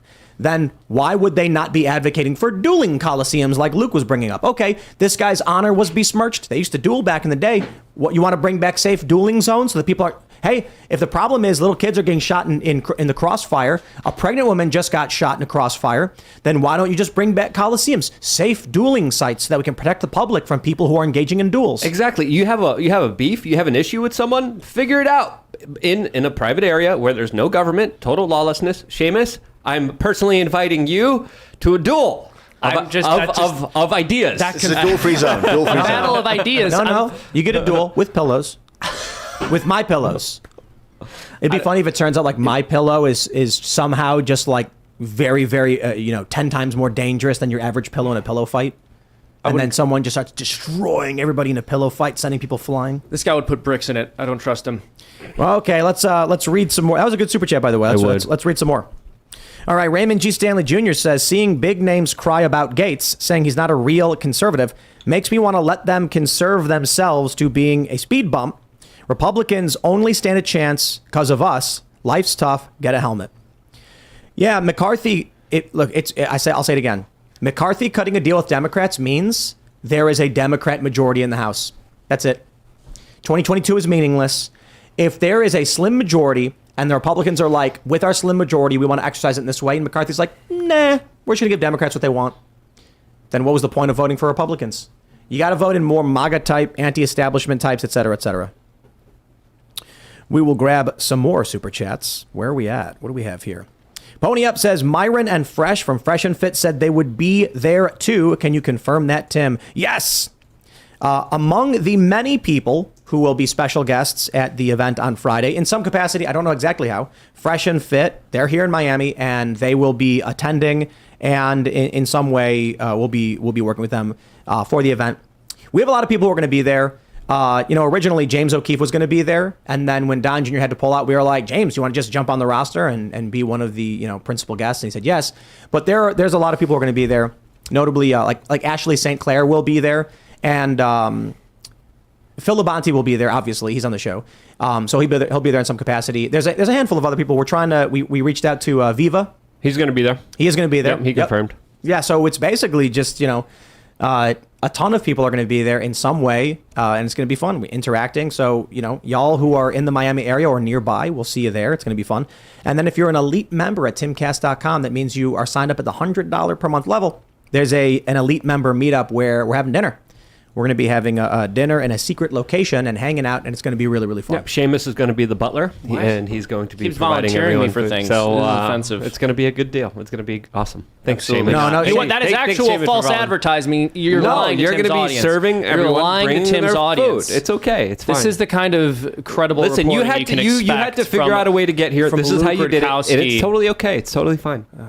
All right, let's grab some more super chats. Noah R says, don't mind me paying the Potato Man tax. Biden's presidency is temporary, but Shimcast is forever. That's correct. Good to have you back, Seamus. Thank you. I appreciate hope not. that. I don't know. I can't say the same. I had a very serious medical treatment I had to leave for. That's right. And when I came back, Seamus was gone. That's right. He just left. I was scheduled to leave that with week. the spoons or without the spoons? I was like, look, I'm leaving the last week of July, and then Tim was like, look, he made this an last Irish week, exit. I have. That's right. Somebody. That means he stole something, Tim. Did you check everything? My honey is gone. What? That's crazy. Seamus. I keep getting, the accusations are stacking up. I didn't say you did anything. I didn't say you did anything. You just that sounds like a guilty person. Yeah, that's very weird. It sounds like he is indicting himself. Mention it right when you were saying that I left. That's so strange. I was know what you were doing. What happened to the honey? These are Stalinist tactics. Well, I don't think it was Seamus because I'm not sure that the Irish are associated with honey. So yeah. So this is how we're determining whether a crime was committed on the basis of ethnic stereotypes. I don't think that's fair. It's your standard. You wanted. Let's grab some more super chats and see where we at. Talon86 says Potato Man and T-shirt seller 2024. Are we gonna run together? I don't think so. You don't think so? I don't want to walk with you. Yeah, I would never appoint you as my VP. Luke doesn't want to admit it, but he was like, come on, can you get Seamus to come out? And we were like, no, Seamus doesn't want to come out. And he was like, dude, come on, at least for one day. And I was like, oh, all right, fine. And we hit up Seamus. Seamus was like, I don't know, I'm really busy. It's like, dude, Luke is begging you to come down. And I was like, if you promise he won't be there. And here we are. Here we are. You had to lie to get you here. It's wrong. Where are we at? Isaac Gorski says, if the FBI now says that MAGA are extremist, that's it. I've had enough. I'm a parent of 3. One more on the way. Husband, Catholic conservative. I am everything the establishment fears. I am MAGA, and I nominate myself as Speaker of the House. Well, there you go. There you are. Well, congratulations on being Speaker of the House. SS says, capitalism is not working, not even perfect. I don't understand in and outs of it, but I don't care. It must be destroyed. Tim, you aren't too far from BLM. I love I don't understand it, but it must be destroyed. That represents Antifa so well and BLM so well. Because it's like, I don't think it's fair to say that anybody here on this show or most people completely understand it, but we understand it quite a bit. So if you say you don't understand the ins and outs, we here do understand the ins and outs. We're just not perfect, and we don't understand quite literally every aspect. That would be impossible. I mean, I do, but... You don't, but the point is this. Capitalism does work. The problem is we don't have that. We have the erosion through corruption, and you end up with heavy taxation.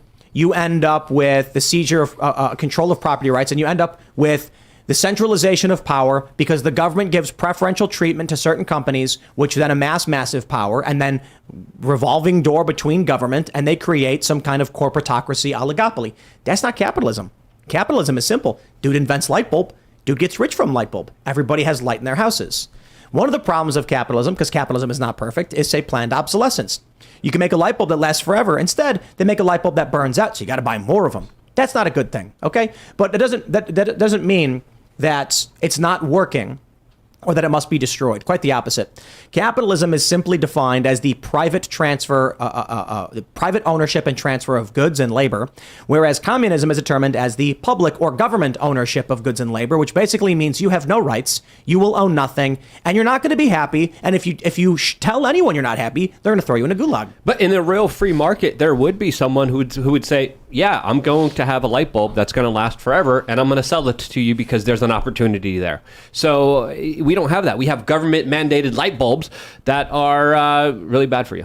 Well, so the argument is, what happens is nobody wants to make the everlasting light bulb because then they'll go out of business really quickly. They all just want to compete and control the space and do price fixing. That's a monopoly, like right? Yes. Yeah. I'm not saying a monopoly. You can call it like 10 companies exist and all the executives meet up and say, listen, if we keep competing with each other, light bulbs are going to be a penny and we're going to be broke. Why don't we all agree that we will never sell a light bulb for less than $1? And they go, deal. Price fixing. So how do you solve for these things? Because these things have happened, they do happen, and they happen in free markets. Yes, they happen especially with a lot with what happened with David Rockefeller and a lot of his enterprises when he, of course, was manipulating the system. But it's usually done through force and coercion under the government rules and regulations. And I would still rather have the risk of an entrepreneur coming out and saying, hey, I actually have the forever light bulb that you could buy at this particular price. There still is a better chance for that than the current system that we have now under all these rules and all these regulations. What about snake No oil? system is perfect, right?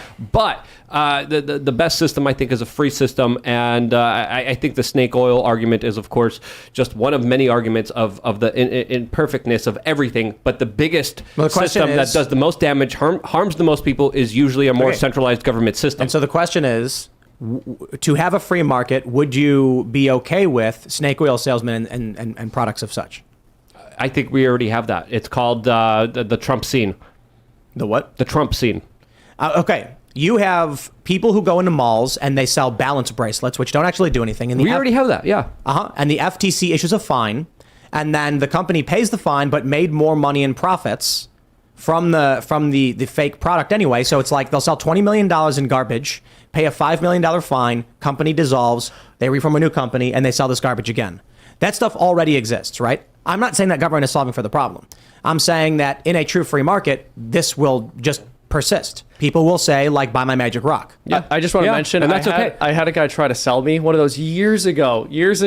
I was at a mall or a flea market or something. He's like, you got to check out this balance bracelet. I was like, I'm not really interested. He's like, no, you got to look at this. Like put your hand out. So I put my hand out, and he like pushed down on it to try to like knock me off my balance, and he did a little bit. I was like, okay. And he's like, no, see what happens when you put this on. And then he put on me. He put it on my wrist, and then he pushed down on my hand substantially less hard. And he's like, look, you didn't tip over. You had better balance. I was like, dude, get away from me. Yeah. The most ridiculous sales pitch the responsibility, I've ever heard in my life. The responsibility is on the consumer. The consumer is Caveat responsible, not the emptor. government. Mm-hmm. So the way the trick works is it's called the center of gravity illusion. That's just a basic name for it. You have someone stand on one foot, and what you do is you have them hold out their hands while standing on one foot, and you grab one of their arms, and you want to push down slightly away from their body.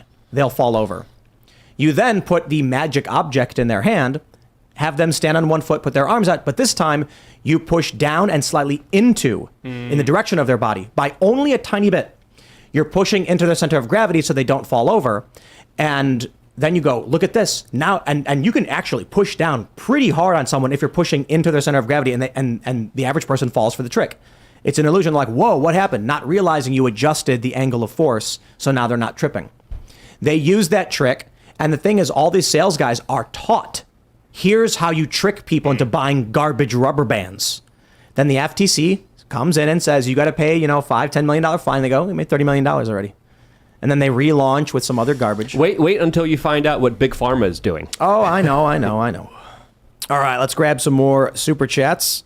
Let's see. Ashley St. Clair says, make sure the IRL Miami venue hides the spoons before Seamus arrives. Very good point. Thank you, Ashley. I agree with It's you. sickening. Firstly, Ashley, I'm already here.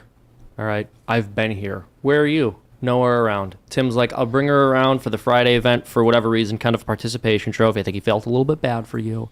Participation trophy? I actually didn't invite anybody. You didn't, they just showed up? It was being organized by other That sounds people. about You right. sound like you want to date her, Seamus. I'm Is just that very true? angry. Is You this the wanna date her? AOC defense? Yeah. Is this the AOC defense right I now? wanna know what you did with the If you spoons. criticize somebody, then You don't want to certainly know what wanna he did date with the them. spoons. Lou clearly wants to date Big Pharma based on his critique of them.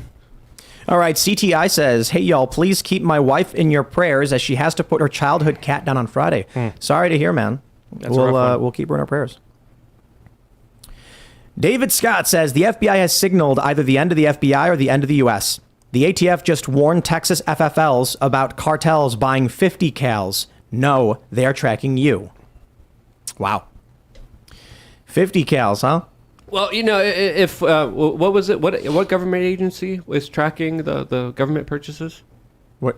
Which The ATF? Oh yeah, that's the same agency that actually sent 50 BMGs to Mexico. You want to date what that a surprise. agency? That's so weird. Yeah, Are you attracted to them? I think they're. Are you trying to get together? I think they're going to have to report on themselves, especially after Operation Fast and Furious, and all the horrible things that they did Fast there. and Furious. Do you want to All date right. Obama or something? Yes. Okay. Wet Opie says, Tim, ever heard of the game Remember Me? It's about brain chips and memory alterations along with how people even get all their bad memories altered or removed. I would definitely recommend giving it a play. I think I've heard of that game. That's going to be the crazy thing with Neuralink. And there's been a lot of sci-fi about it, but when people choose to remove memories, a lot of people look at the Matrix and it's like, you can learn Kung Fu in a minute. Yeah, and a lot of people are going to be like, man, I did not like today. Just delete. I want to unlearn Kung Fu. It was awful. Horrible experiences. Yeah.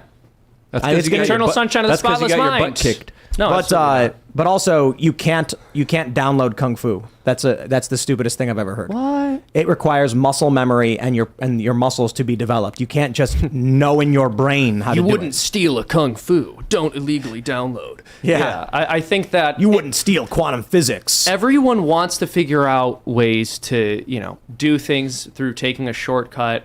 There's this argument. Yeah, you'll be able to just download all sorts of information about the world. I'm very skeptical. You know what very makes- skeptical that that's ever going to be possible, that the human brain's ever going to work that way. Well, what would make more sense is taking a Kung Fu pill over the period of a year. No, for real though. Based in Kung Fu pill, bro. Yeah, like with nanotech stuff, it would make more sense that you would, instead of exercising every day, you take a Kung Fu pill and then just go play video games, and that makes more sense because it could affect your muscles and everything, and the nanobots could be, shifting and rearranging things. You'd be all sore and tired, like, man, it was Crazy workout, man. Yeah, 4 hours of Kung Fu and a pill.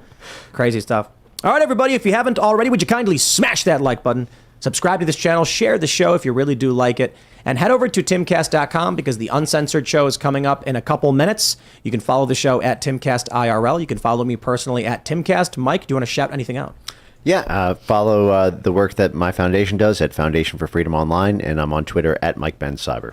Mike, that was great. Thank you so much for coming on. As you guys know, I'm really big into health. That's why I launched wearechange.shop. We got some really great fish oils you guys should check out there. But more importantly, we're also doing health conscious meetups. We're doing one this Sunday, 4 p.m. here in Southern Florida. To get there, go to lukeunfiltered.com, lukeunfiltered.com. And in related health news, Seamus, how's the the boozing and smoking going? Charming, very charming, Luke. My name's Seamus Coughlin. I run a YouTube channel called Freedom Tunes. If you guys want to check that out, we released a video yesterday about how difficult it is to tell the difference between a door handle and a fire alarm. It's tough. It is really hard. So watch that video. Tomorrow, we're actually releasing one of my favorite videos we've worked on. I think it's going to be really funny. So I'm going to ask all of you to go over to Freedom Tunes on YouTube and subscribe and watch out for our upload tomorrow. You're going to love it. Did you hear the way Luke endorsed it? You hear that endorsement? That's great. That's great.